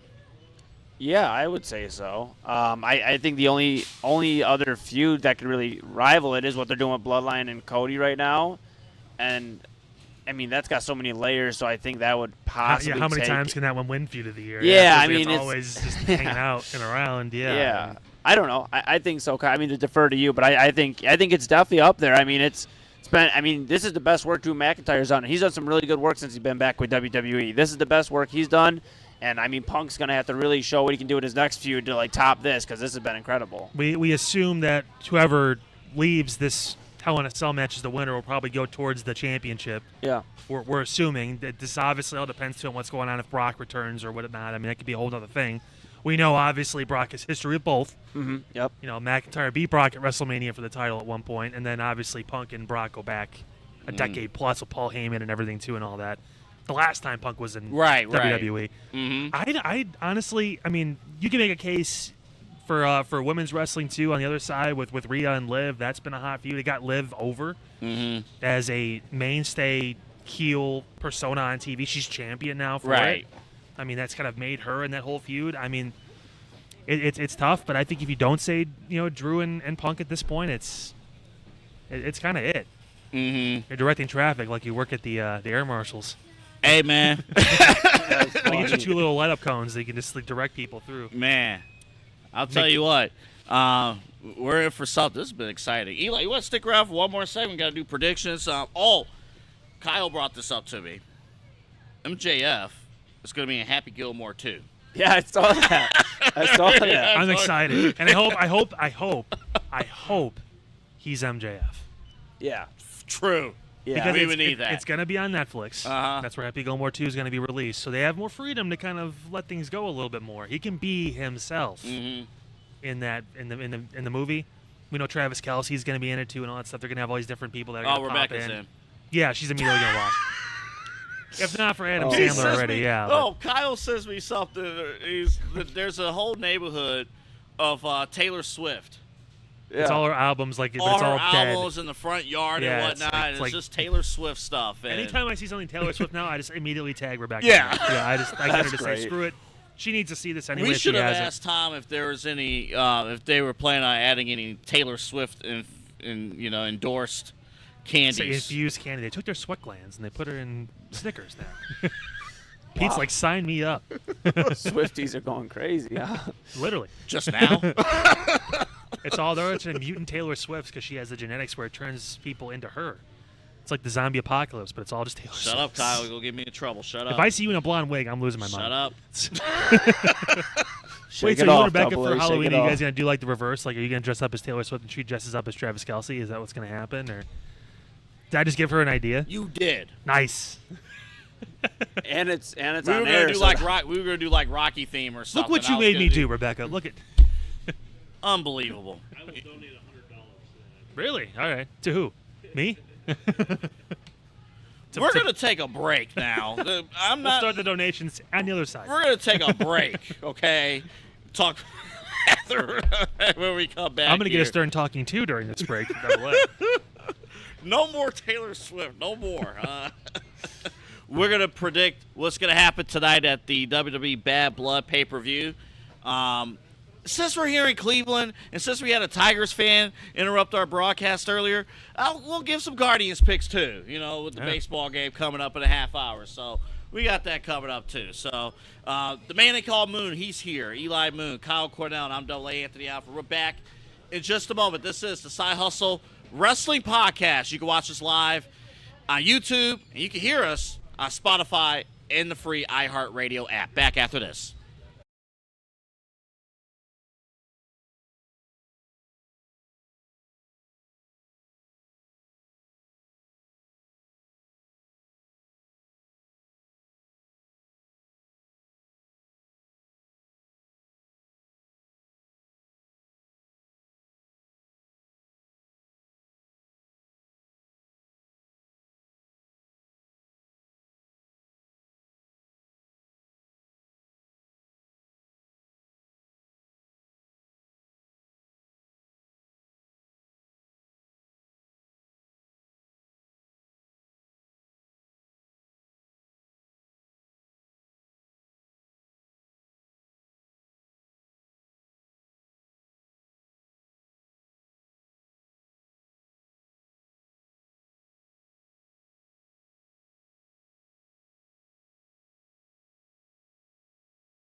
Welcome back, Side Hustle Wrestling Podcast, live from BA Sweeties here in Cleveland.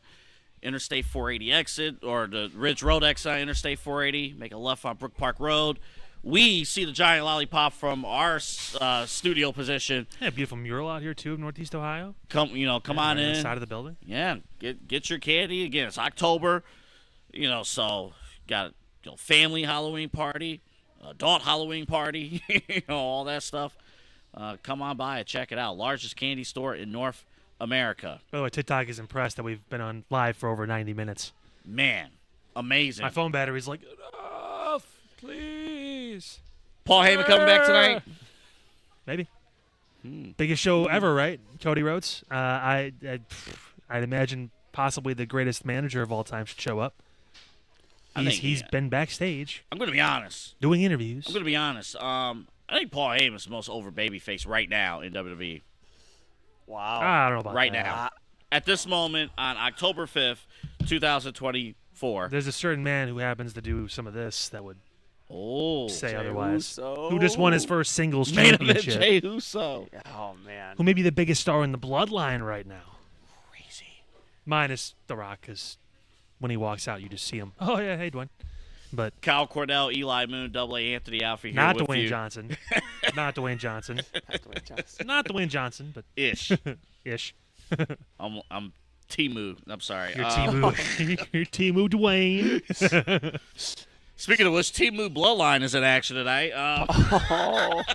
Not Jacob Fatu. Jacob Fatu has graduated. See, here's the thing about Timu. He's Amazon Prime. Sometimes you get great products. Yeah. Occasionally, you get state-of-the-art, phenomenal products. And then other times you get solo. Looks like a bloodline member, looks like a tribal chief, but he ain't the tribal chief. No. Sometimes you can look like a duck and quack like a duck, but Yeah. you're actually a sheep. Yeah. So Yeah. Even if they lie to you and say they're the real tribal chief, you know who the real tribal chief is. You just couldn't afford him. yeah, it's Paul Heyman. Throw him up. Juan. All right, we got a few things to get through here in this segment before we wrap the show up. We're here with until first pitch of the Guardians game, basically. That's what we're here till. So a few things. I asked you guys about Punk and McIntyre feud of the year conversation. At this point of the year, are there any other feud of the year candidates other than that, and other than maybe the Bloodline? I don't know, man. I'm trying to think of even like women's feuds too, and obviously, like I said before, Rhea and Liv comes to mind as a significant one. Mm-hmm. But I mean, We didn't talk really at all until we get to predictions about Priest and Finn Balor. it's actually the one match that hasn't had as long of a build as far as like the physical turn to where we are now with the match. Mm-hmm. It's one of the shorter ones actually out of the bunch. To me, I said it on our show, which you hear on Thursday mornings on all YouTube social media platforms. I said on Thursday mornings, I'm pretty much done with Judgment Day storyline stuff. I'm ready for everyone to. I'm ready for. I like them all. I'm ready for them all to go Branch their out. separate ways and Yeah. do their own thing. Yeah, I think that's fair. I think Andrade and Carmelo Hayes, even though it hasn't like the promo or like the intensity beyond the matches isn't necessarily there, but from an in-ring standpoint, that's been incredible. And I think, depending what they do on the 7th match, the winner gets another shot at LA Knight. I know they're trying to do Carmelo potentially against him, but I think that's been really good. I mean, in terms of like WWE feuds from an in-ring standpoint, that's been top 3. Now everything else, Punk and Drew take that over by a landslide, and same with Bloodline and Cody. But I think that's like those are like the 3 that stand out to me. Even more so, I would say Andrade and Melo stands out more to me than Balor and Priest right now. You've seen more of them in the ring physically having that interaction, and there's been matches. It gives obviously the Sheamus Cesaro vibes back when they did the Best of 7 series. Right. I think Triple H liked that idea. It's got a sports theme to it. It's playoffs right now. Obviously, we talked about the Guardians playing today, and MLB playoffs getting in full swing now, and into the divisional series. You're seeing the games, and you're seeing, okay, I got to win 2 or 3 out of 5. Okay, I got to win 4 out of 7 to really get the full win over this guy. Mm. I mean, I don't know. It's tough. I almost even want to throw in. I know it's not technically a feud yet. It's so annoying that I find it entertaining, and it's Nia Jax and Tiffany Stratton.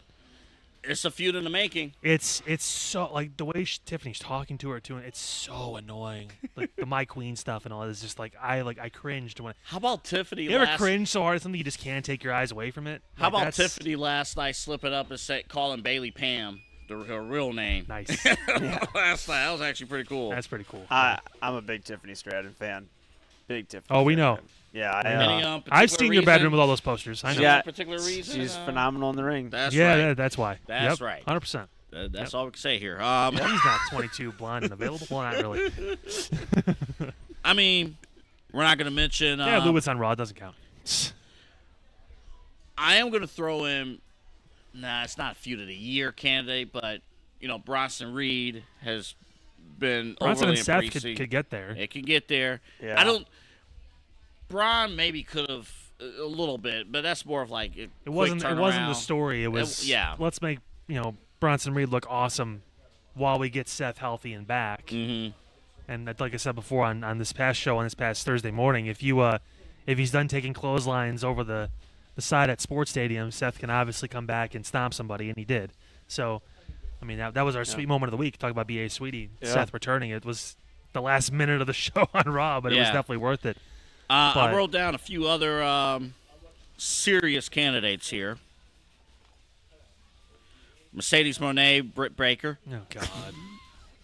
Swerve Strickland, and Adam Page. I mean, that could be one where I get why people would say it, just because it's Yeah. been. You talk about the bloodline with Cody going on forever.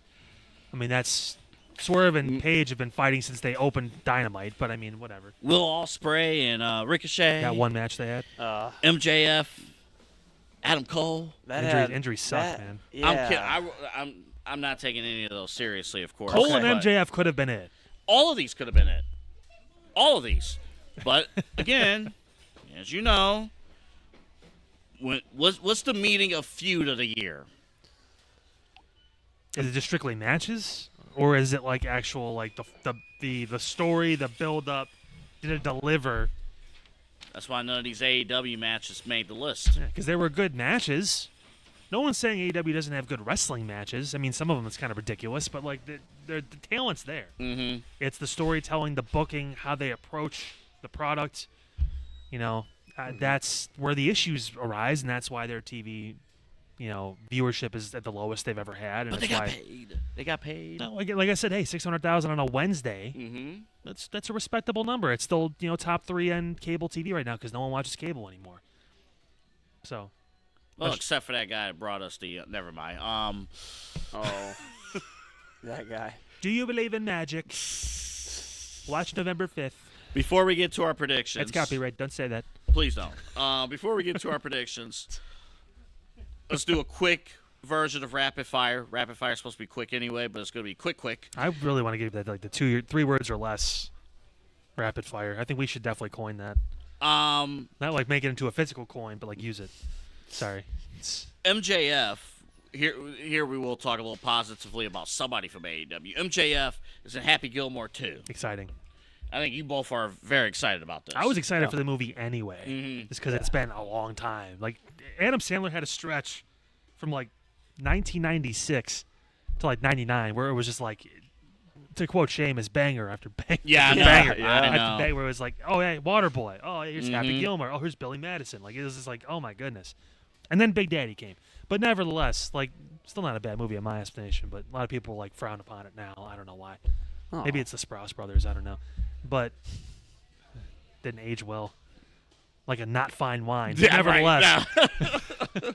Not If fine you could wine. do a whole podcast series about the rise and fall and re-rise of Adam Sandler, but go ahead. I'll tell you what. I mean, but yeah, and it got to the point now where I don't even know where I was going with that.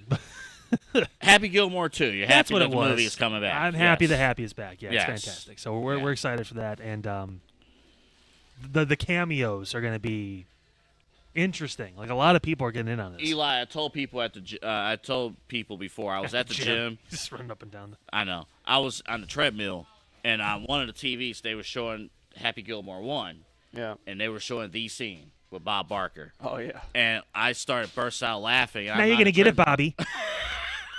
Well, it's And like the TV's is silent at the gym, of course, and I'm running. So like, Just imagine that scene, walking into a Planet Fitness somewhere near you, and seeing this guy just like maniacally laughing at the TV that he can't hear. the dude that was running probably about a couple watts next to me. Just is gonna like, space it out, he's please. just Don't like, run next to me. He's like, wait, what? Why are you laughing? What are you doing? He's like looking at his outfit, like, am I doing something, or what's going on? Like, Your thoughts, Eli, MJF, and Happy Gilmore too. I think it's crazy that MJF's going to have the most like understanding creative control he's had working with the directors of Happy Gilmore 2. That they'll actually know how to use them and make sure he gets a pop when he gets out there and make sure that make some money off of it. I think it'll be crazy. He put in creative control in Hollywood. It's crazy. He's been in Iron Claw when he was in Iron Claw. And he didn't even get put in the movie. They took his part out, like pretty much. But that was the most like worked like creatively that he was able. It's just crazy. No, I think it's cool though. He's gonna be great in it. I mean, he's. I like MJF. I just wish he would have went to the WWE when he had the shot. I think him signing for another whatever amount of years. well, now it looks bad because of the Netflix deal, because there's gonna be more freedom to be him. Yep. 100%. And he's stuck in AEW for another 4 years. But then again, Well, Max, you never know. But hey, sometimes you want to be the big kid in the Big fish, small pond. Mm-hmm. Big koi, small lake. I don't know if that's a thing. No, kois are in ponds too. What am I talking about? The Hardys. Koi pond. They want to finish their careers in WWE. This is something Matt said on our podcast recently. He basically said, I think that's where we started everything. It's where we got our chances as underage talent. I mean, this is what we want to do. We want to have one final run and then go into the Hall of Fame that year. Like, they want to do a full thing. The only problem is they're still not signed anywhere, and they're working for TNA currently through the end of the year. So there's still an opportunity to possibly squeak in before WrestleMania season. But thoughts on that? What else is there for them to do? NXT. I mean, it's the only thing that makes sense. They drew almost 900,000 on the CW, so That's true. It's the only thing that makes sense. I mean, think about that.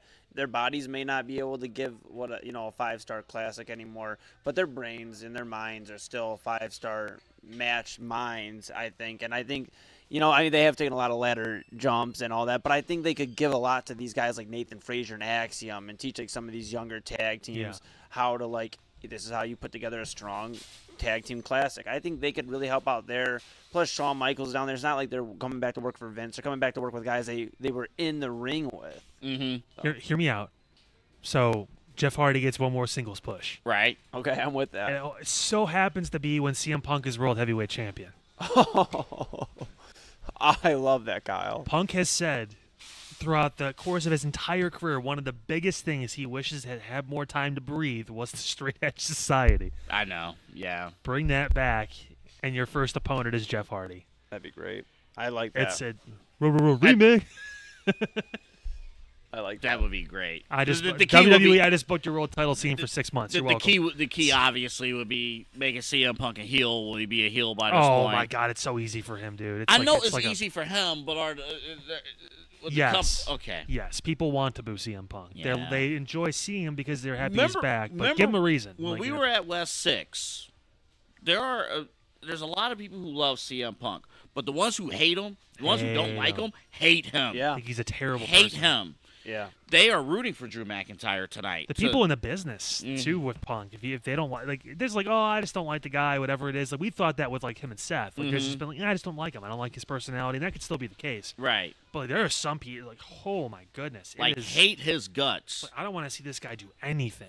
He needs to go home and stay there. It's wow.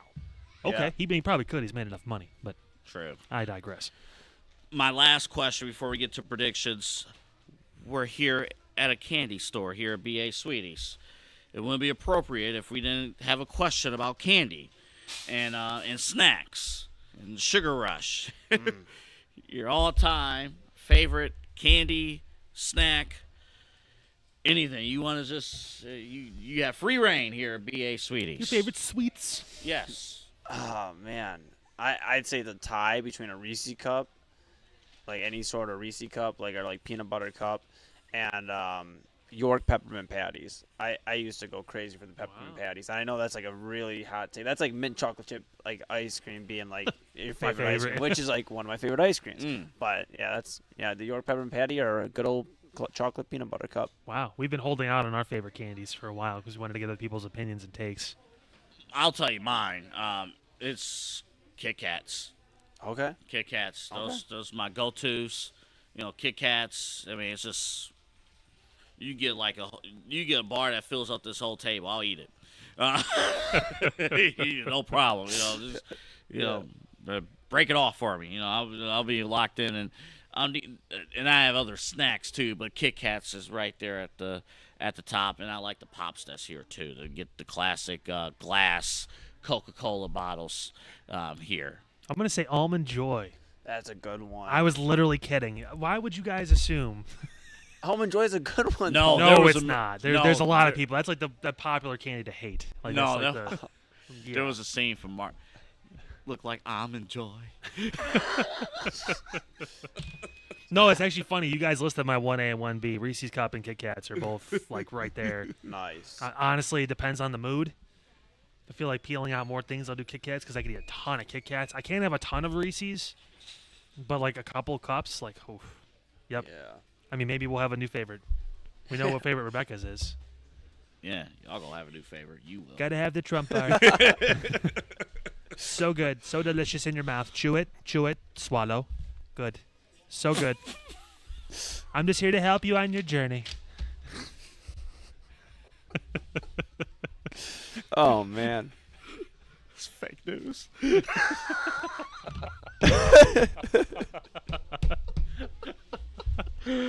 Yep, you tune into the wrestling podcast to see the guy in the Hawaiian shirt do a Trump impression. Welcome in. So your first time here? Stick around. Guess what Believe else me, it you gets can weirder. This is like people's first time tuning in. They're like, I came for the my Bad Blood goodness. Yeah, predictions. our friends on TikTok, yeah, welcome. It's election season. It's not rabbit season. It's not duck season. It's election season. Don't worry, people are still getting shot at. Who knew Looney Tunes was ahead of the curve in our my society, goodness. I huh? thought The Simpsons was predicting things. I'll tell you what. Man. Yeah. Bugs Bunny and Daffy Duck had it written out a while ago. Ain't got nothing on Walt Disney. All of that. I'm hunting political candidates. Let's Oh, boy. Oh boy. Hey, clip that, Opus.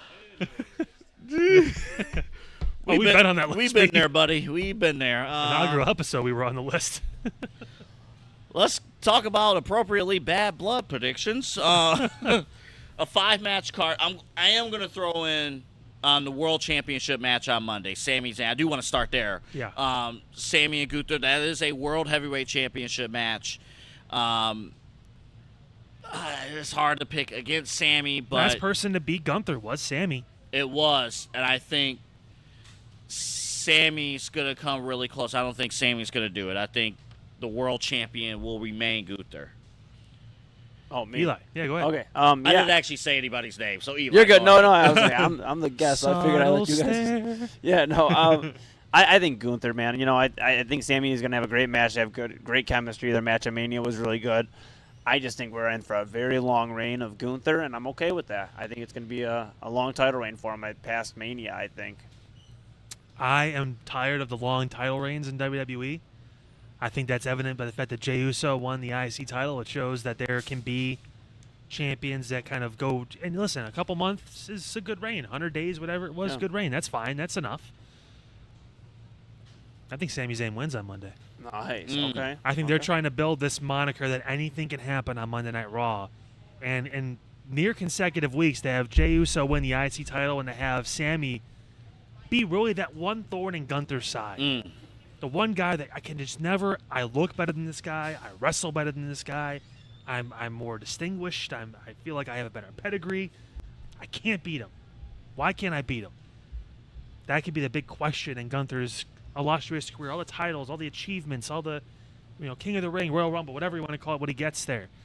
The one guy that has his number. We've seen it with Roman. It was always Seth. Mm-hmm. I like Who And is it's still Seth, honestly. honestly, it's still kind of, he still hasn't beat him in Yeah. forever. Could Sami Zayn be to Gunther what Seth Rollins is to Roman Reigns. I think he can be. I think Sammy wins his first World Championship on Monday. A little plug for our weekly show on Thursday.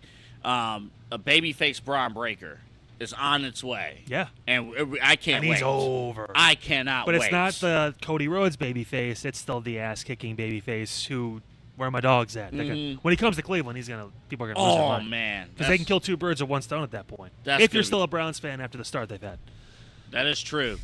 Speaking of animals, let's talk about a shark. I'm sorry, a shark cage. Yeah, that's the thing. Pete, I don't know if you're aware of that. There's going to be a guy suspended in a shark cage.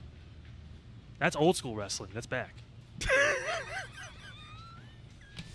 Dominic Mysterio will be inside a shark cage. It'll be hanging. It's Rey Mysterio's son. It's Rey Mysterio's son. I think there are better fathers here than Rey Mysterio. Okay. Wow. Poor Ray. Still on the Rey thing. Dang. You should be embracing your community. Short dads. Short father figures. Liv Morgan. Rhea Ripley. Women's Championship with Dom Mysterio hanging above the cage. Kyle, I'll defer to you first. It still feels. I just gave the moniker about long title reigns, but let's hear you go back on your word there. Go ahead. there's a difference because Gunther is as over as he's going to be, if not around that area. He's obviously he can still stay linear. If Liv loses this championship, I see a lot of the credibility in this new Judgment Day falling off. Don't be surprised if there's some sort of return or some sort of shenanigans involving whoever. Maybe there's another ghost from Rhea's past. Maybe Raquel Rodriguez returns and turns heel and decides to turn on Rhea, and that could be a feud. Who knows? Because that'd be How fun about to that? watch. If we can enjoy watching Bronson Reed and Braun Strowman, I'd love to see Rhea Ripley and Raquel Rodriguez just throw each other around. That would be something. And she also teamed with Liv. She has that connection, so you never know. I completely forgot about that. That's true. They connect all three of them somehow, some way. Raquel and Rhea are friends in real life and really good close friends. They got their tattoos together, I guess. I don't know. But don't ask me how I know that. I don't stalk Rhea Ripley's Instagram, but nevertheless. Yeah, I think it's prepping, studying for the show. It's going to be Liv, and I imagine at some point, Dom, definitely prepping. All right, prep for a while. Dom will find a way out of that cage. There'll be some sort of spot at some point where he's going to escape because he's apparently very claustrophobic. Well, he's from the streets, though. He's hard streets of his he didn't like being in that cell for those 20 minutes. Hard times. Hard time. Go ahead, Moon.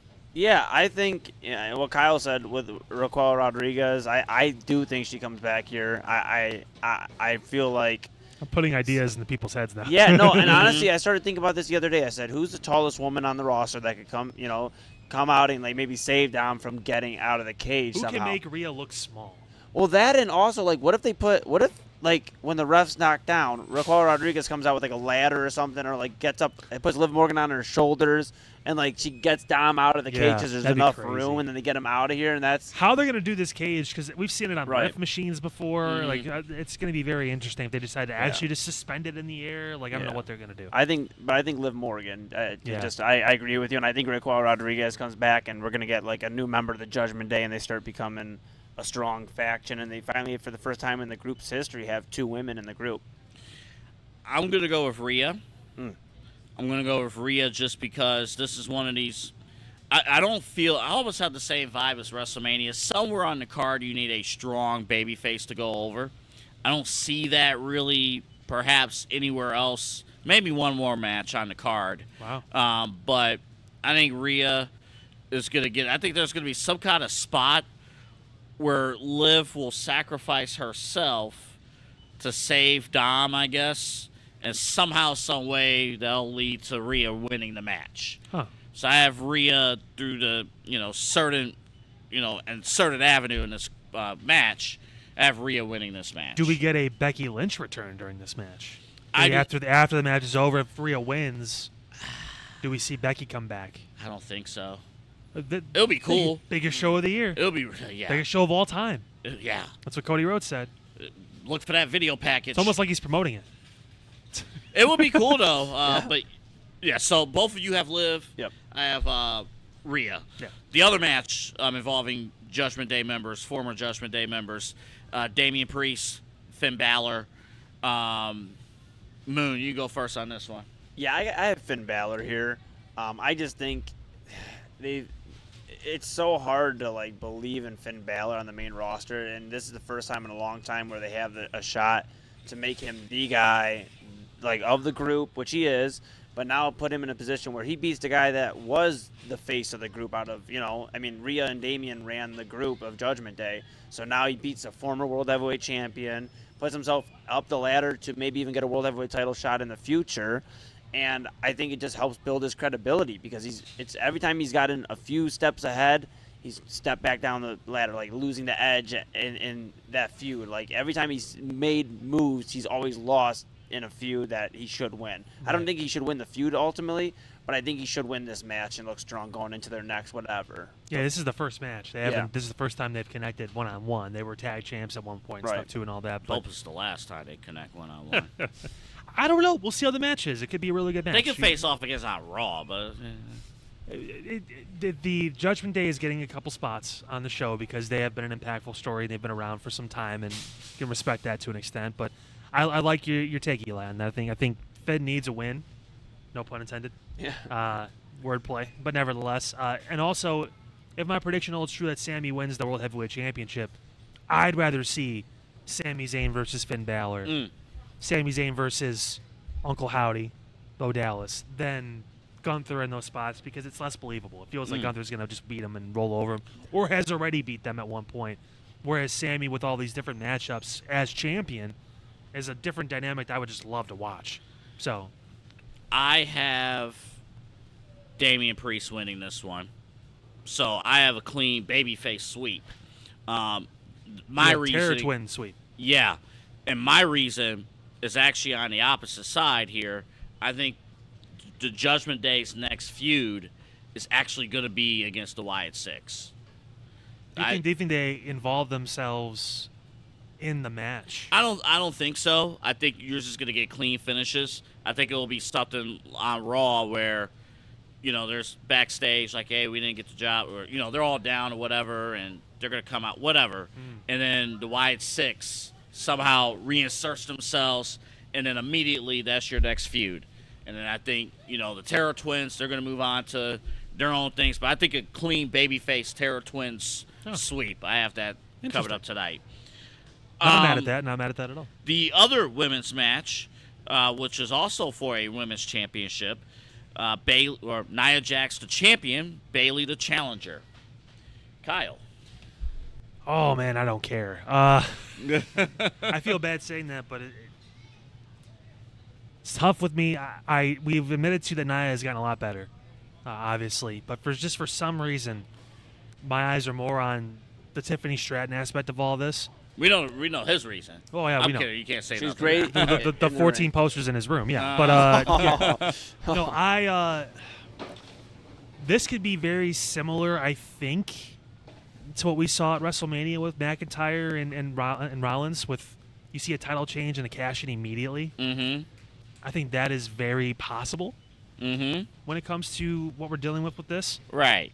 Tiffany's obviously threatened to do it. Even if Nia finds a way to retain, Mm-hmm. I think to make that match worthy of being in the spot they're going to be in, Mm-hmm. there has to be some sort of twist in there to tie it all together. And I think Tiffany cashing in. So I think that, honestly, Nia will find a way to win, but she'll be incapacitated at some point, and Tiffany will cash in, and she will leave Bad Blood as champion. Yeah, the bigger story is Nia and Tiffany. Yes. It's not Nia and Bayley. And that can build a feud through some time now. Yeah, and the crazy thing here is like individually they've all had great years, but for whatever reason the story hasn't really clicked. Yeah. In my eyes, it just hasn't really clicked.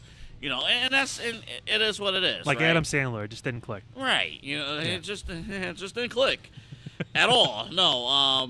But I kind of perhaps lean that way. I don't see a scenario where Bayley wins the championship. But if you want Triple H just made it clear. He wants people talking about this show. I want someone returning every single match. Like for this one now, Charlotte Flair pops out at the end. I'm good with that. No, I'm kidding. No, but somebody, we want moments to be talked about. And maybe today is that cash in. And I think, yeah, I'm with that there. Tiffany Stratton cashes in. Yeah, just stop with the My Queen crap. God, that was so cringy. She won't have to say. Well, here's the thing. She'll cash in. She'll get the championship. Nia's gonna go lay a massacre. Tiffany won't. She won't walk away standing. She'll have the championship, but Nia's gonna tear her apart. Really? You think that they wouldn't give her the moment with the title and doing the whole thing and For like 10 seconds. okay. Wow. For 10 seconds, Nia's gonna crush her. Wow. Build more sympathy towards the babyface eventually. Yeah, I see what you're saying. Yeah. Eli? Yeah, I think. So I was wrong with SummerSlam prediction. I thought Tiffany was going to cash in there. So I'm going to stay away from it. I'm going to just say a Nia Jax victory because Bayley needs a real reset. I thought Naomi should have won the match against Nia Jax. I know they had to do this feud with Bayley and Nia Jax, but I think Naomi should have won the other night on SmackDown. Get something fresh for Nia Jax because right now this championship reign, like Kyle said, is just sputtering. It's not really gotten off the ground. I think Bayley needs a reset. I think when they eventually maybe release a mid-card women's championship, that could be where Bayley situates in. But Because you want to try and establish somebody and get them right. into it. Yeah, so But- I'm just going Nia Jax, just pure victory. She wins clean. That's it. Maybe we get a little bit of Tiffany running in and causing some stuff, but I don't think it happens tonight. Just Nia Jax wins and continues her reign, and hopefully gets better after Bad Blood. 2 matches to go, including CM Punk versus Drew McIntyre, and this feud that has lasted for almost a full year comes to its conclusion right here tonight. And I think here in this situation, CM Punk said he's willing to end it all tonight. He Drew said he's going to unalive himself if he, or he's willing to be unalived. I can't say the other word. Apparently now. Okay. Drew McIntyre loses absolutely nothing if he does not win this match. He's already won. He's won this feud. I think he has won this feud already in a sense of being put over and whatnot. I got CM Punk getting the W. It's going to be one of the matches of the year with the physicality. How much blood does CM Punk lose tonight? Let's see. Who knows? Yeah. Eli. Yeah. I'm gonna go Drew McIntyre, and I think this is where CM Punk talked about when he was with AEW and when he first came back to WWE about putting guys over. And I granted Drew McIntyre is a made man already, but this is where CM Punk shows that he did come back to WWE and he doesn't need to win every single feud he's in. I think it gives CM Punk a setback, and then while you get Seth Rollins finishing up with Bronson Reed, you can have them play into the fact, well, you couldn't even beat Drew McIntyre. How can you beat me? Because Seth Rollins had Drew's number. So I think Drew wins, and Drew is your next competitor, your next challenge for Gunther for the World Heavyweight Championship, because I think Gunther retains on Monday. So I think that's the match. Real quick, one of the ideas we talked about, too, was, okay, after this feud is over, would not mind if one of them went to SmackDown, right? But you almost okay. kind of have to because Yeah, like if Drew McIntyre went to SmackDown. Right. I wouldn't mind seeing Drew and Cody. That'd be fun. Yeah. For Yeah. me, I mean, Cody's been looking for that guy. We think it could be Randy, it could be Kevin again at some point too, and obviously there's the cloud of Roman and The Rock hanging over him too. Who's going to eventually get there if one of them possibly does? Cena's been talked about too for some reason. Yeah. He said for some reason. Yeah, for some, I don't know why. He just popped up on a show one time and said he was retiring. No big deal. But I was so shocked when that happened. it was crazy. I almost bought the merch. But I'm probably going to. maybe next year I will. Yeah. Yeah, when it's Funds. But yeah, I honestly, Punk feels like it's the next logical progression. He already called out Gunther and said that was kind of his next logical step was to, I'm done with you, I'm moving on, and I've got my eyes on the World Championship. And I think he needs that bungee to get there. I imagine at some point when you have someone that over, they need to be in that title scene. Even with Jey Uso, at some point That he makes had to sense. get a I gotcha. championship. So I'm going to say Punk wins, and it's going to be a lot, and something will happen. And these are, in all seriousness, this is where something can happen. You Yeah. brought it up earlier with Brock. That mean- could be. That could be. I would not be upset, though, if Eli's finish actually came to fruition here, too. Because I thought he made a great point that, hey, maybe you do need a setback. Maybe you do. I'm if not you're upset Punk. with either way. I think. Yeah, I I'm think just I'm this- thinking pure championship, tunnel vision. Who's next in line? I think McIntyre can still kind of he can go to SmackDown. Right. Fresh start for him. Yeah. I'm on the blue brand now. He can do the whole thing, and he can have a little mini feud before he gets into it. He could be in the U.S. title feud with LA Knight. That'd be a great feud to That watch. would be Yeah, great. that's true. Or who can jump on the top rope quicker. And then obviously with Cody Rhodes, they could have that championship type level feud, maybe in Royal Rumble season, that kind of stuff. Yeah. But I don't mind either way. I think Punk will win, but I'm not upset if McIntyre finds a way to eke it out. That would be great. We have one match to go, and then we'll wrap and we'll let you enjoy the Guardians playoff game. And that is the main event, the tag team champ. It's not for the championship. It's a tag team match. It's a tag team match. That's all. It could be a title for the people. But it's for the people. On one side, Solo Sikoa, Jacob Fatu. On the other side, Cody Rhodes and Roman Reigns. There are other people in town in Georgia. There's a lot of bloodline stuff in play. There's a lot of friendship stuff in play. Eli, you get first dibs. Who wins this match, and how do we arrive to a winner? So I'm going to say the Bloodline 2.0 wins tonight. I'm going to say Jacob Fatu gets the victory over Roman Reigns in the ring. And I think the reason why is because you have to protect Cody Rhodes. He cannot keep eating pinfalls. I know he only has had one as champion, but you start having a few of them, then it starts looking a little suspect. So I think Jacob Fatu wins because Paul Heyman comes out tonight, and he costs Roman Reigns. And I think he therefore leads the path. Now it's going to be multi-layered here because Jacob Fatu is going to see that Roman's down. He's going to take the pin, which is going to upset Solo down the line because Solo didn't get the chance to win the title. Instead, Fatu will get a championship title because Cody was saying something about championship implications. Yeah. So you get Jacob Fatu versus Cody at Crown Jewel, and now you got Roman wondering why his wise man turned on him to go with the new bloodline, which is why I think we don't get Rock tonight. I think we get Rock later down the line. Maybe I'm wrong, and I could very well be wrong, but I think we're going to get Rock later down the line.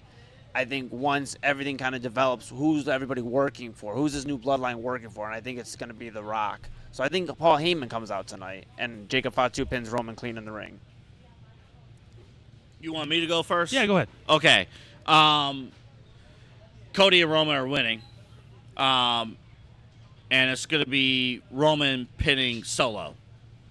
There ain't no way, ain't no world where Jacob Fatu takes a pin in any scenario. No, nothing. He will not. No. But He will not. this will be a situation where Roman kind of reestablishes himself kind of as the tribal chief, but Cody's going to obviously have great help with that. I expect Paul Heyman to return tonight. So you will have that. After Solo is pinned, the final boss is back. Rock comes back out, and Rock, Jacob Fatu, I guess Solo, they'll do a whole beatdown angle. They're going to stand tall at the end of the show. And it's going to be Rock standing next to Jacob Fatu, standing next to Temu Bloodline. It'll no longer be Temu Bloodline. It'll be Amazon Prime Bloodline. Amazon Prime Bloodline. Because The Rock will be returning. But Roman will pin Solo to win the match. You were so close. You almost had it. So I have Solo pinning Cody tonight because The Rock comes out during the match, turns on Roman. The referee's down. He puts Cody down and pulls Solo on top. Solo wins. I forgot to mention one part. So how does Paul Heyman, as a special guest, right when they're doing the intros, like, they'll bring out Solo and Jacob first. He'll and introduce then himself. Cody will come out, and then as But they're Paul about to never bring... did that for Roman, though. Roman always did and Paul just handed it over. It'll be a surprise, though. I don't think Paul's coming back tonight. I made the joke earlier. I think I put it in your guys' head, and I'm sorry for that. No. But, I don't... I think it's going to be, ladies and gentlemen, I think you're going to save and then Paul the crowd's going to for... erupt. I think they're going to save Paul for, the show. Like Okay. Survivor Series, something like that, where the full original Bloodlines together, that kind of thing. That's Okay. when I think maybe you'll see him. But tonight feels like a Rock night, and it feels like he'll be involved in some capacity in this. It makes perfect sense you've been failing. I put you here. I put you in charge. I am the final boss. I'm the one who's really in charge of all this, and you've been failing. So what? Now I got to come back and do it myself. I got to put him down. I got to put you on top of him. It seeds dissension before we even talk about dissension. I like, And on the Timu side of the bloodline, and the Rock's, pick your paste and patch bloodline that you have over on the right. So there you go. I mean, I think that's where it goes. I think it gives them momentum, and they've been building it. They obviously had the tag titles. I imagine at some point, once people get tired of LA Knight's U.S. title run, Jacob Fatu will come for that one. So, and obviously when he does, just know it's over. Like, he's winning that championship. Like, whatever title he goes for, unless it's a WWE title immediately, yeah. Well, with that, we're out of time. And then some. We went Hey, over. what were the viewership numbers on the overrun for us? No. All right, we're done now. But I want to thank everybody here at BA Sweeties, for checking us out. You on TikTok for watching us. Full 2 hours plus. Appreciate you guys stopping by and tuning in. Yeah, we could scroll through. We got plenty of people that were watching, so appreciate that. But again, remember to check us out or check out BA Sweeties. Right here in Cleveland, Ohio, Interstate 480, the Ridge Road exit. Make a left on Brook Park Road. Giant Lollipop, come right in. Also, putt-putt wise, you got until next weekend to do the putt-putt. Yeah. October 13th, that is when it is done. So make sure you guys – that's a hard finish day, too. Tom said it takes a lot to get in to make that course look as awesome as it does, both of them, both 18 holes. So enjoy it for the next week. We're going to have fairly decent weather in Northeast Ohio and dip into the 60s a little bit next week, but next weekend looking like 70s again, too. So really enjoy that time because, hey, it's getting towards second, third week of October in Cleveland. We'll take the 70s. It's not too bad. Speaking of Tom, we want to thank Tom for joining us. Tom for joining us on the show. I want to thank Eli Moon. Again, check him out Spotify, all throughout the social media platforms. Music Man. Thank you. Say Music Man. He's my friend, too. Yeah. I call him Tiny Dancer. Well, thank you. Thank you guys. Honestly, it's like I said, you guys crush it, man. I wouldn't have spent my morning with anybody else than Side Hustle Podcast. Even though you were on another podcast, you're going to be somewhere else tonight, right? Yeah, I'm gonna be out. Yeah, I be at Locally Grown Live. They're a podcast, music podcast. They do a lot of great things for the city and the community, so we're gonna show support to them while they do a big lineup tonight. I'll be doing a few songs during the open mic here a little bit later this afternoon at Crowbar, so it'll be good. It'll be real good. Yeah, awesome, man. And also, we want to thank our executive producer. You'll see his name in big letters during the normal shows. Peter, tell him we want to thank him. I think it should be like a running bit that every single time we run the credits, it gets like one font bigger.